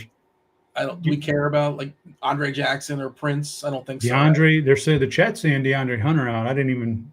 Yeah, he sure is. That's a big one. That's a big one. Krejci might be interesting, and goodness, they came at us. Life come at us fast here. We didn't have no value. Now value's whipping by, Dean. This is crazy. I don't know if it's good value, but we have some value. What's up? Isn't it Ricky Council's two brothers are also named Ricky Council? It's like a George Foreman thing. Like he named all his kids George. His two brothers are also named Ricky Council. What is the upside? I've never named a child. I don't know. But So you just call them just 1, 2, 3, and 4? what's the upside naming them all the same? I don't get it, but whatever. Who am I to judge? Yeah. By the way, speaking of family and brothers, Pete Nance apparently is Larry Nance's brother. Larry Nance, their father, of course, one-time really good dunker for Cleveland. At least that's how I remember it in a picture or like in a basketball card. Okay, I think he was in a slam dunk contest, Larry Nance, his father. And Larry Nance, the youngster, is a pretty good dunker as well. He's got some hops. All right, let's go ahead and bring on Crunch Time. Let's bring on Roth. We got Neil Orfield and Kyler Murray. They're going to talk all the V Cretchy. Get excited. It's Crunch Time.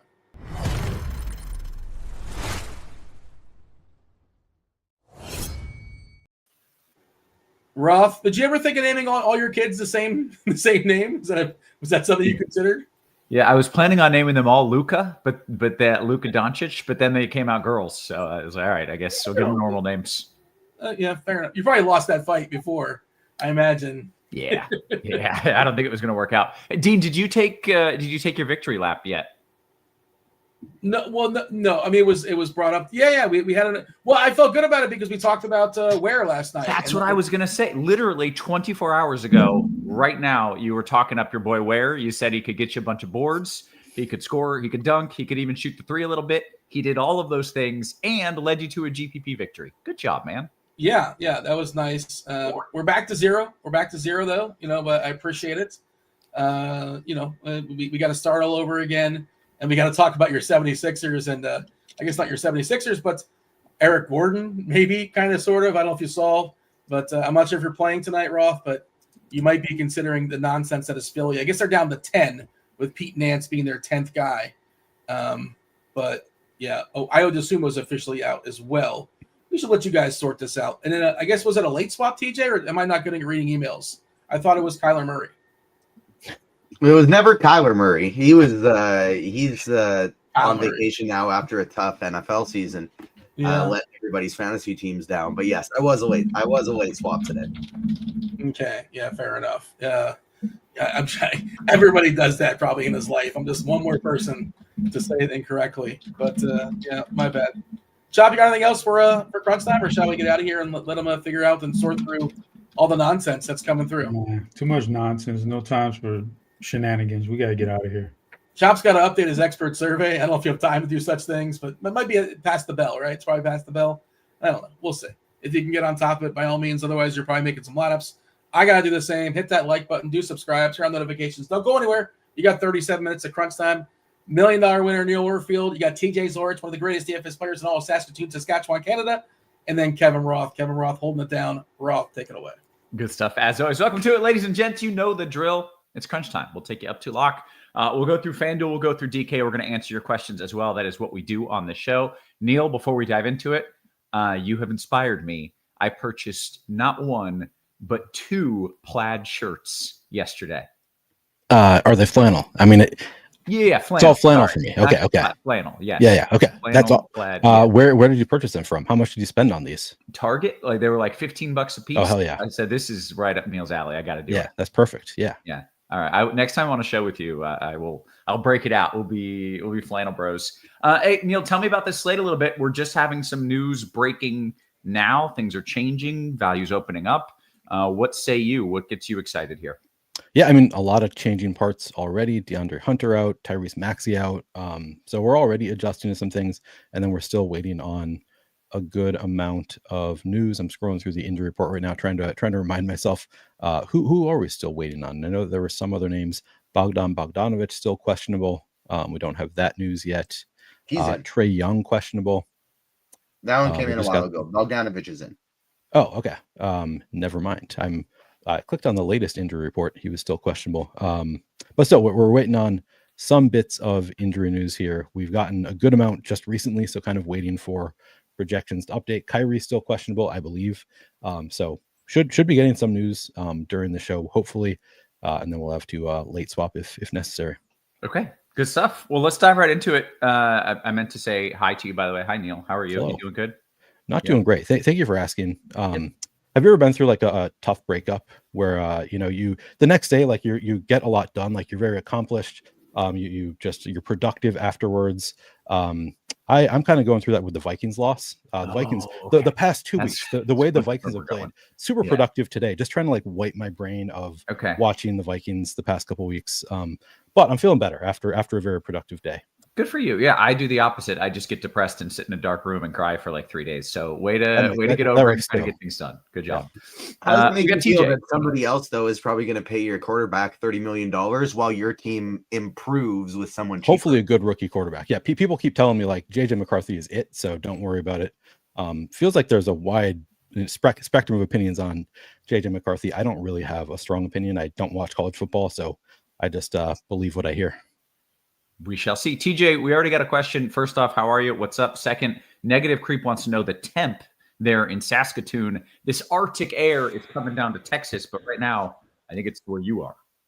Yeah, it's not too bad, actually. It was really, really cold the last couple days, but today it's a nice, I just checked it out, switched my weather app to Fahrenheit. It's a nice 21 degrees right now, so not bad at all. That's not too shabby. Minnesota weather. Yeah. Okay, TJ, let's talk to me about the slate here. We've got 34 minutes here until lock. So let's jump into FanDuel, start at point guard, or give me a general rundown. Either way works for me. Yeah, so biggest stuff we're still waiting for. Neil did a great job with breakdown. Just kind of recap. We're still waiting on Brooklyn stuff, Portland stuff, the last game of the night, and then Kyrie Irving. Other than that, we've pretty much had most of it flood in over the last few minutes here. Point guard position, like we just got the mega chalk that is going to be Reggie Jackson, which feels weird to say, but he is minimum price on DraftKings. He's $200 more than minimum price on FanDuel, already projected for 32%. And this is just this. We just got this news 12 minutes ago. So he's probably going to be even higher than that.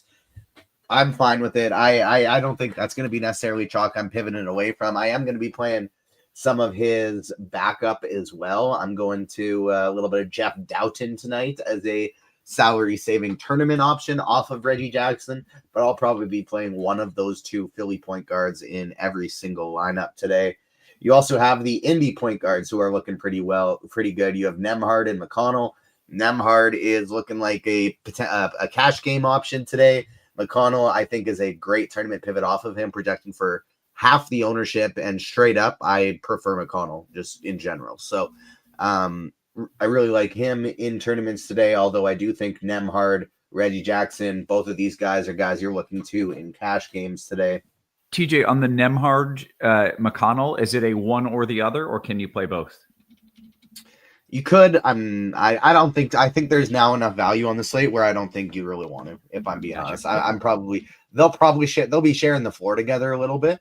McConnell probably comes in for Ben Shepherd first, not Nembhard, but I'm still not getting to any of them together just because there's so many different guards, cheap guards for these different teams I want to get to. Gotcha. Okay.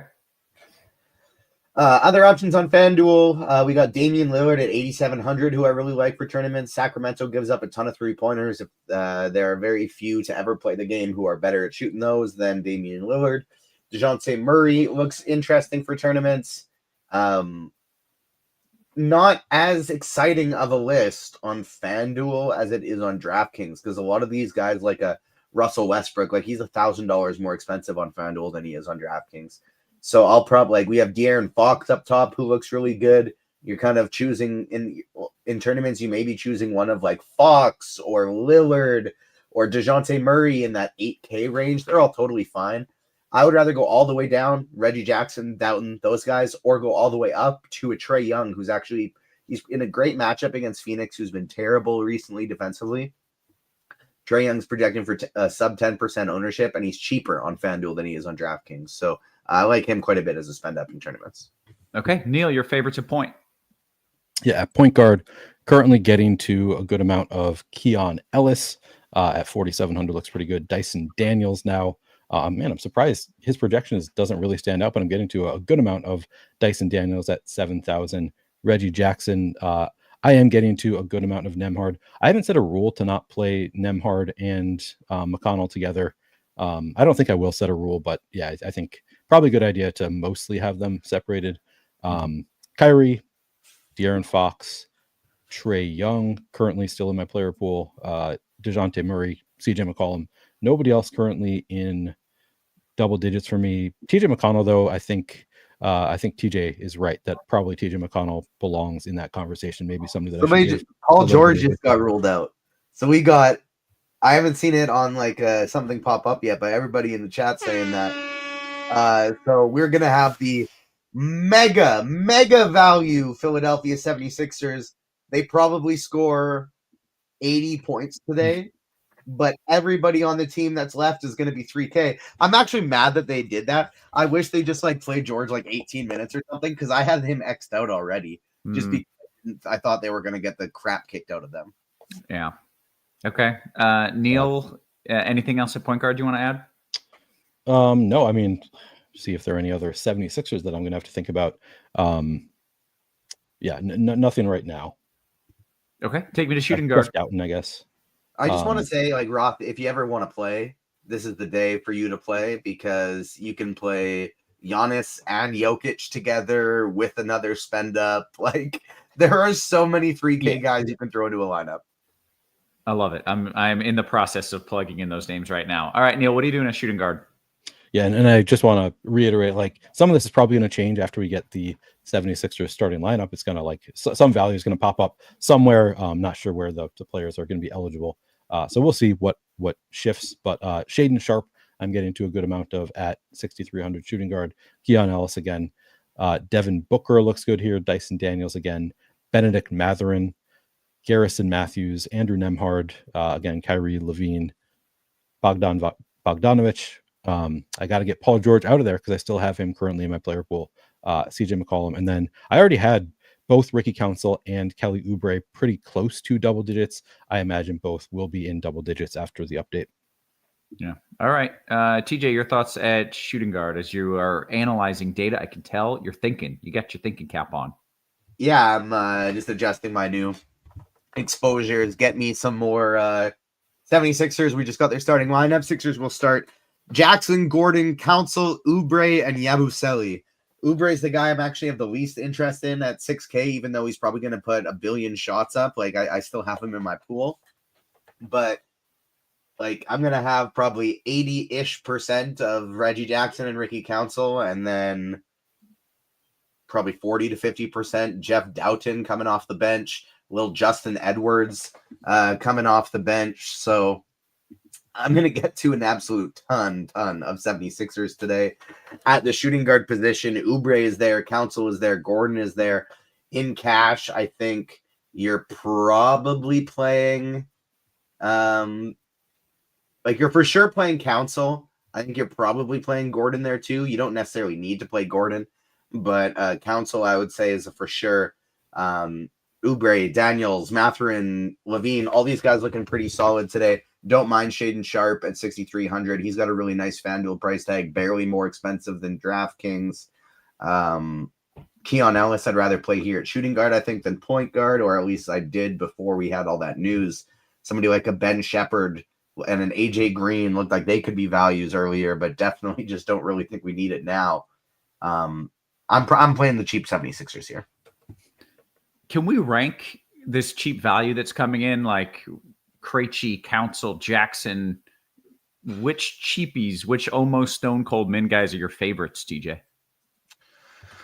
Council 1, Jackson 2, or 1A, 1B. Those can be interchanged, and nobody, I think, really comes all that close to those two at this point. Okay, good note. Take me to small forward. Small forward position, you can play Oubre here. He's going to project super duper well. I probably will be underweight to him in tournaments. Like I said, he's probably the first one that gets knocked out of here if this game turns into a blowout, and he'll be 60+% owned today. So I'm going to be underweight on Kelly Oubre. I like Devin Booker today at the shooting guard position. He or Kevin Durant, I feel like one of them probably has a really nice game. Shaden Sharp has small forward eligibility, as does Mathurin. Keegan Murray is back now, playing big minutes. Don't mind him at 5,900.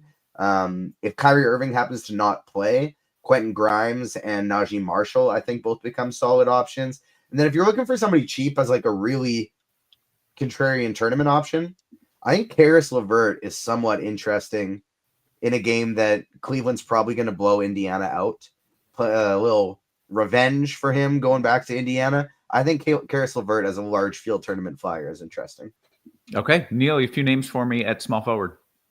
Yeah, and it's going to be a lot of the same. And I just want to like call out, like I'm waiting on projections to update because I don't do my own projections. So it's not, I typically in these scenarios, like I'm going to wait and see what pops as the best value and then make a judgment call after seeing like who projects the best updated ownership projections before I really decide how much I'm playing of the various various value chalk, because we're getting the news pretty late. So typically the closer to lock we get the news, the more I'm just going to jam the better value options.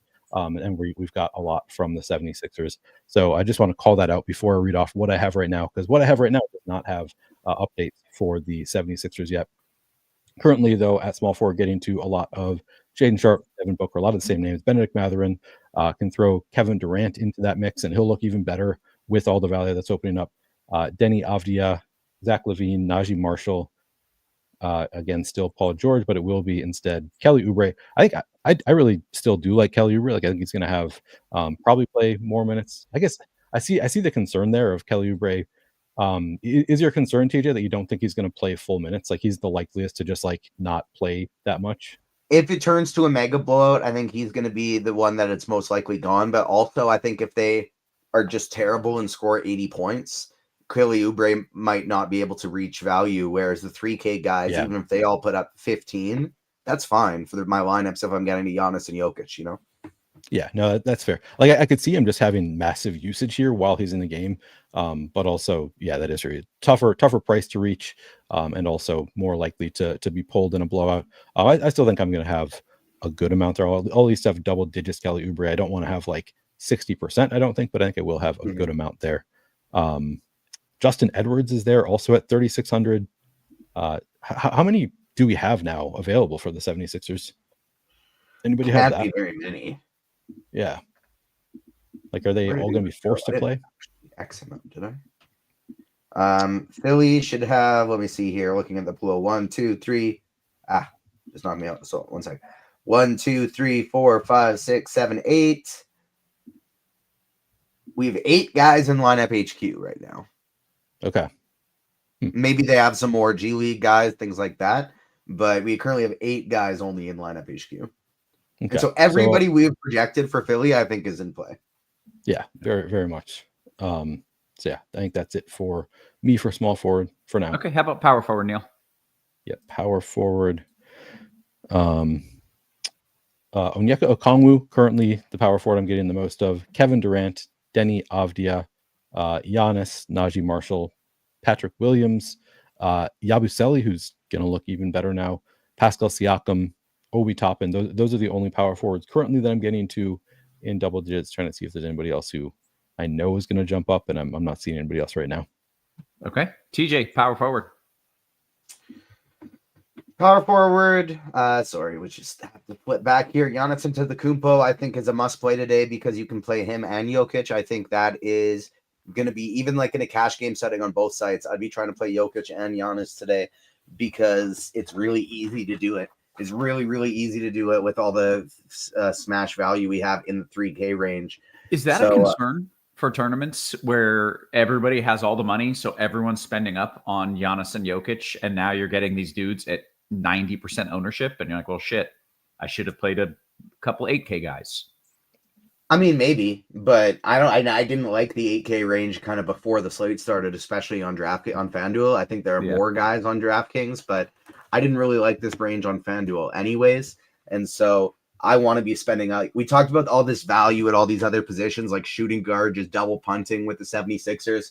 To me, that is so I can play Giannis, Sabonis, Durant, even Zion Williamson, who's not playing heavy minutes, but is absolutely smashing when he's out there.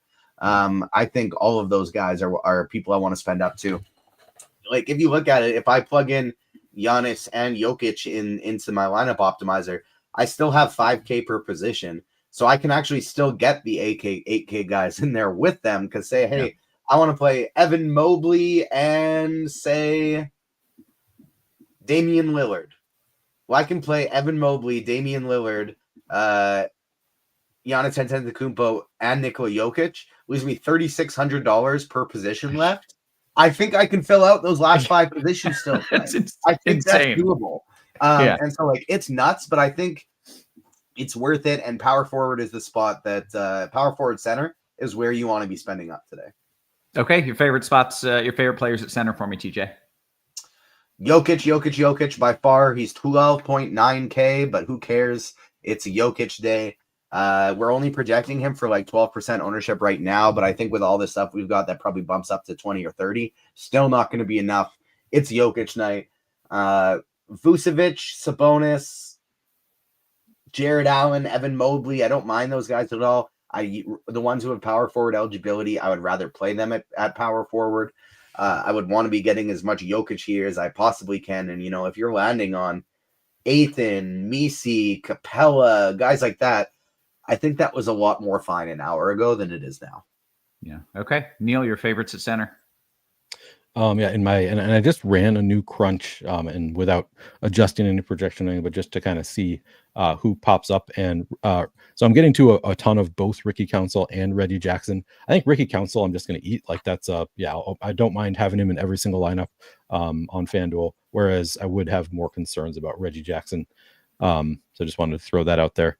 But at center in my latest run, I have the most of still Onyeka Okongwu, Joker, Vucevic, Domantas Sabonis, Clint Capella, and DeAndre Ayton are the only centers that I'm going to in double digits currently. Okay. Guys, we want to kick it over to DK. Before we do that, check out this sweet deal we're offering for a limited time. Your first month of Combo Pro, $79.99. It's only $15 more than PGA Premium. It's just $5 more than NBA Premium. That is a value play. We got a lot of value on the slate. We got a lot of value at RotoGrinders as well. Let's go to DK. Neil, you get to lead us off there at the point guard spot. Yep. 1 second, rerunning. Let me pull it up though. So I'm getting to a ton of Reggie Jackson. Man, he's the stone min on DraftKings. I don't know if I want to lock him into every lineup still, just because he's a vet. He's probably not going to play 38 minutes if the game is a blowout, and the game probably is going to be a blowout. So not a lock for me, but everybody's going to have to. Going to have to play. I mean, if there are only 8 of them, but still, I think they're going to lean more on the younger guys than Reggie Jackson. Because, Oubre will be first cut. Eric Gordon will be second. Yabusele gets minutes. He might be third. Oh, Pete, that's good. Good note from Dean. Pete Nance in there too. No price, not playable Pete Nance, but in there for Philly. I feel like he probably doesn't close, if it turns out to a mega blow, but I still have a hard time seeing him getting less than worst case scenario 28 minutes. Yeah, and he's nearly a point per minute, like 0.9 points per minute guy. So if he does, then that would be good enough. Probably at 3,000. I think I'm gonna have some. To be clear, I don't think I'm not gonna lock him into my lineups. I'm gonna intentionally not get to 100% Reggie Jackson. Do you agree with that, TJ?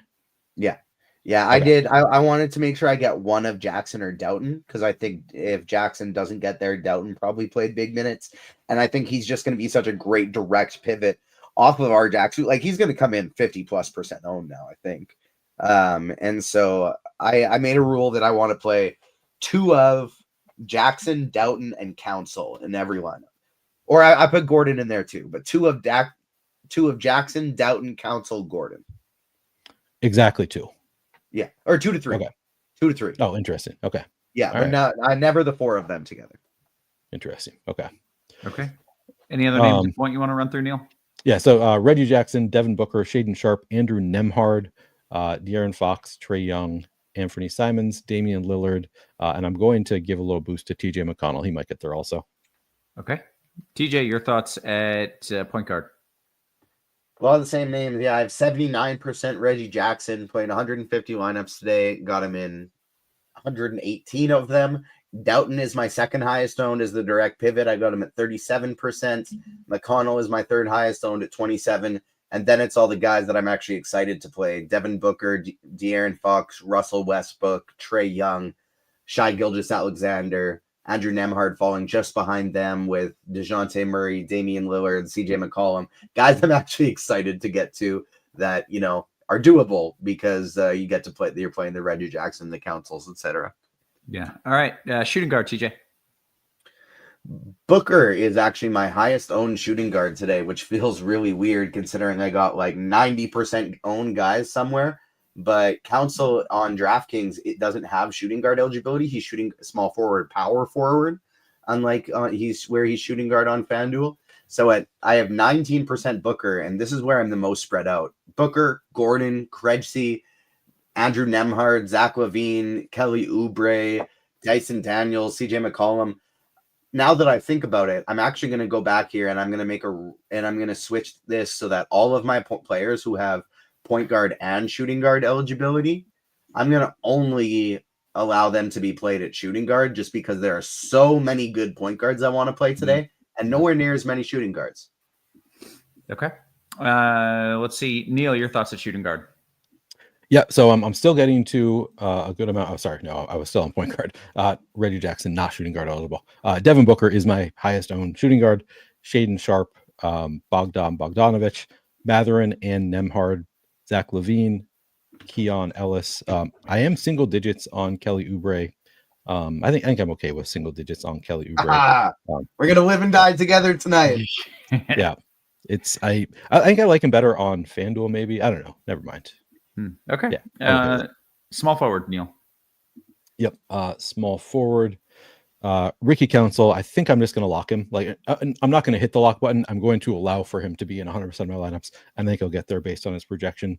Bogdanovich, Risa Shea, Benedict Mathurin, Zach LaVine, Justin Edwards. Nobody else currently in double digits for me. Okay. TJ, your thoughts on small forward? Yeah, Council is currently in 80% of my lineups, but I'm probably going to try and get him in a few more there. My next highest owned is Benedict Mathurin. I have no other small forward other than Mathurin and Council over 10% right now. Zach LaVine, Troy Murphy used to play for the Pacers. DeMar DeRozan, Tyrese Martin, Zaire Williams, just in case those Brooklyn guys get ruled out. But I'm just getting to an absolute ton of Council and then 20% Mathurin, nobody else more than 10. Yeah. Okay. I got a question from Jackson. Wouldn't guys like Isaiah Joe, Wiggins, and Jalen Williams be great tournament plays if we're banking on a blowout here, TJ? I don't know if I need to get to the Jalen Williamses of the world, but I actually don't hate that call. Jalen Williams, Isaiah Joe, would be probably the guys I think that get the blowout run. So not only do I like that call, but I think I'm going to enter those guys in my pool. Hey. We just had a blowout with OKC a few days ago on the 12th against Washington. And we saw Aaron Wiggins playing. He played 30 and a half minutes. Kenrich Williams, 22, Isaiah Joe, 20, Jalen Williams, 24 in that game. The only issue there is like, on a really short slate, I would absolutely love it. This is a big enough slate. Like they're not going to get those minutes in the first half. So like they're going to see a bump in minutes, but it's all going to be like the fourth quarter. Right. So yeah, if they're already close enough, and then you see an additional 6 minutes due to blowout run, like it helps a lot. But just like it's not like a slam dunk thing. Right. You're not blowing the other team out in the first quarter. So right. The minutes aren't that extreme. All right, TJ, take me to power forward. Yeah, Council has the power forward eligibility on DraftKings, so I'll be getting to a lot of him there. So just seeing here, we got Mavs optimistic that Kyrie Irving will play today. Kyrie Irving said he will play. I saw some people talking about Cam Johnson is in chat, but I don't think that's been actually ruled in yet. He's just still listed as questionable, and they're optimistic earlier in the day. But like Dean said, this is a big tanking battle. We could see a bunch of these guys get ruled out late, exactly like we are with the 76ers. So power forward here today, Ricky Council, 89%, Giannis Antetokounmpo, 43%. Then it's Kevin Durant and nobody else over 10%. I got 89% Council, 43% Giannis, 25% Durant, and then 9 for Mobley, Risa Shea, Yabusele, Zion Williams, Keegan Murray, Bobby Portis, but it's Council, Antetokounmpo, and Durant. If I were playing 20 lineups, it would probably be only those three in all of them. Gotcha. TJ, real quick, you mentioned for the Mavs that Kyrie is expected to play. Do you have interest in him, or are you saving all those guard spots for all the value? Not really. We have a lot of guys in his range that I like better. Trae Young, De'Aaron Fox, those type of guys. I I think you can get there, but it's his first game back from injury. I'm probably not going to do it. Okay, good stuff. Neil, your thoughts at power forward? Yeah, so again, Ricky Council, I think I'm going to have in every lineup. Giannis really easy to get to. Durant really easy to get to. Those are my second and third. Still a lot of Risache. I do have a good amount of Yabusele, Pascal Siakam, and then a big gap. Nobody else in double digits. You can play guys like Iguodaro, kind of interesting, but less interesting now. But with Nurkic out, like I kind of want to play one of those Suns bigs, but I don't less necessary now because we have so much great value.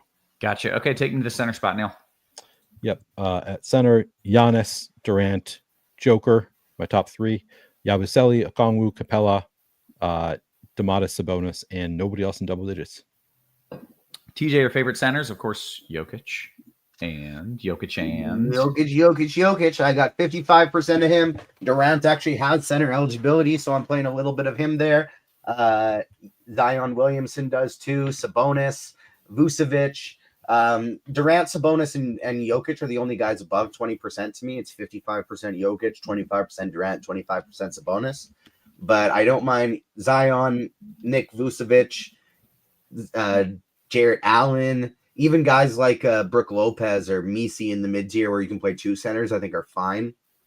I do have a little bit of interest just because they're so heavily undermanned. I do have a little bit of Adem Bona, the min-price center for the 76ers.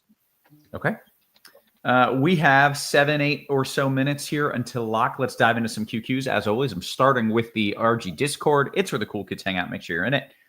We kind of addressed this one, but we'll just straight up answer it.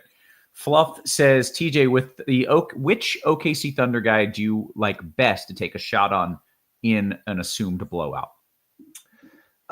Joe or Jalen with an I, Williams. Okay. TJ, another one for you. FanDuel takedown, Patrick Williams or Peyton Watson? Neither, but Patrick Williams. All right. Neil, coming to you. I think I just lost it. Was it Dyson Daniels? Yeah. Is Dyson Daniels an okay play tonight too, is the question.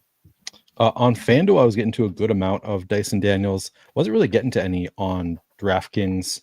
I think he's a fine play. Like he's kind of about a 5x value is what you're expecting. I think it's most of my lineups are going to be stars and scrubs, so I'm not getting to like the Dyson Daniels. But yeah, I think he's a totally fine play. Okay, we'll go to Yup, That's Me. It's a 3v3 for you, Neil. Mathurin, Simons, Bogdanovich, or Fox, Nemhard, and Matthews. The second one. Okay, very good. Jumping into the YouTube, smash that like button for us. Again, these shows are free, and we're just trying to get the eyeballs, trying to get the likes up. So please hit the thumbs up. Scrolling up here. Let's see. TJ, Giannis, Risache, or Sabonis and McConnell? Sabonis, McConnell. Okay, let's see what else we've got here. Any interest, TJ, in Day'Ron Sharp if Claxton doesn't play? Yeah, Claxton is not on the injury report, so we're expecting him to play. But yeah, in that scenario, it'd be fine. Sure. Okay. Let's see. Clark says nobody's talking about Keon Johnson revenge narrative. Okay. So Cam Johnson, Ben Simmons, and D'Angelo Russell are all currently listed as questionable. Some people are expecting Cam Johnson to play. It looks like he's trending that way, but we don't really know on any of these guys. I think Simmons and Russell are the most likely to be ruled out. It is the first half of a back-to-back. So even if these guys look like they're going to play, they might just rest and play tomorrow, especially since they really want to lose this game against Portland. So if, Russell, Simmons, Johnson are out, to me, that puts in Keon Johnson, Clowney, Noah Clowney, Zaire Williams, Tyrese Martin. It puts all of those guys in play, which they currently probably aren't. But if we get at least 1 to 2 of those guys out, then they become in play. Can you go over the names again of the guys that are questionable that we'll be waiting for? Cameron Johnson, Ben Simmons, D'Angelo Russell. Good stuff. Okay, thank you. All right, let's see. Neil, going to you. DK Cash, would you jam in Giannis and Joker? And what are your thoughts playing both Booker and KD together? So 2 separate questions there. In DK Cash, yes, I think probably. I think they would both make, because we have so much value. My guess is that they would just get into the optimal lineup. And then I assume you're not talking about cash with Durant and Booker then. I would definitely want a run back if I play them from Atlanta. I think it's viable, but I would want to have a run back from Atlanta if you play them together. Okay, very good. And Guys, I think like if you skip Giannis in cash, you can play Booker and KD in cash with Jokic. But it just in case that happens to be what they were asking. But I agree with Neil. I don't think that is. But just in case, if you're skipping Giannis, you could do Jokic, Booker, and KD all in cash. That's fine. Yeah. Okay. Let's see. Get your questions in. We've got about 4 minutes here until lock, and the questions are starting to slow. RC player says TJ, DK, GPP, Jackson, or Doughton? I mean, the answer is Jackson, but yeah, based on projection. Unless you're playing like chalk everywhere, and you want to throw in a Doughton. Yeah, I will be more over the field on Doughton than I am on Jackson. But if I were playing one lineup, I'd have a really tough time picking Doughton over Jackson. Yeah. Okay. Well said. Neil, coming to you here. FanDuel GPP, your favorite cheapie at power forward in a FanDuel GPP, Neil. Yep. I mean, what counts does a Kongwu count as a cheapie? What's he cost? He's 5,200. Do we need cheaper than that? Let's find one cheaper if we can, but that might count. I don't hate the idea of taking a shot on Iguodaro at 4,200 on FanDuel. Okay.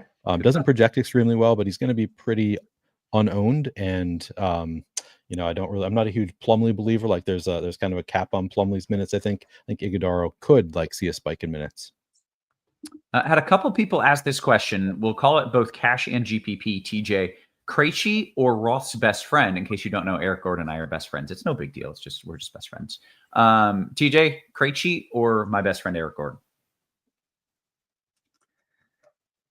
Krejci actually projects a little bit better. I guess it's him. Yeah.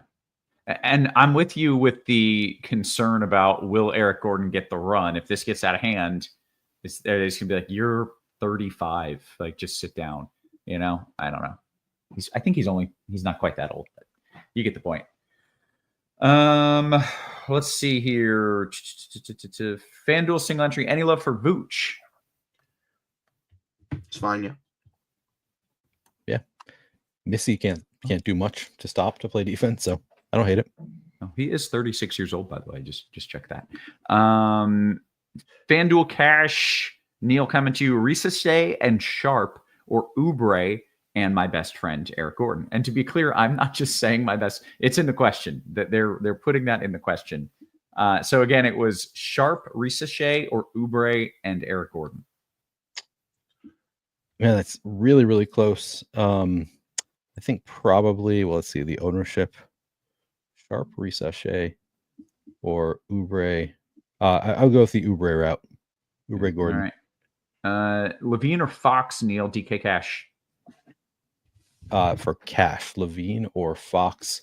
I would just go for the better point per dollar projection there. And that would be, it's Levine or who was the other option?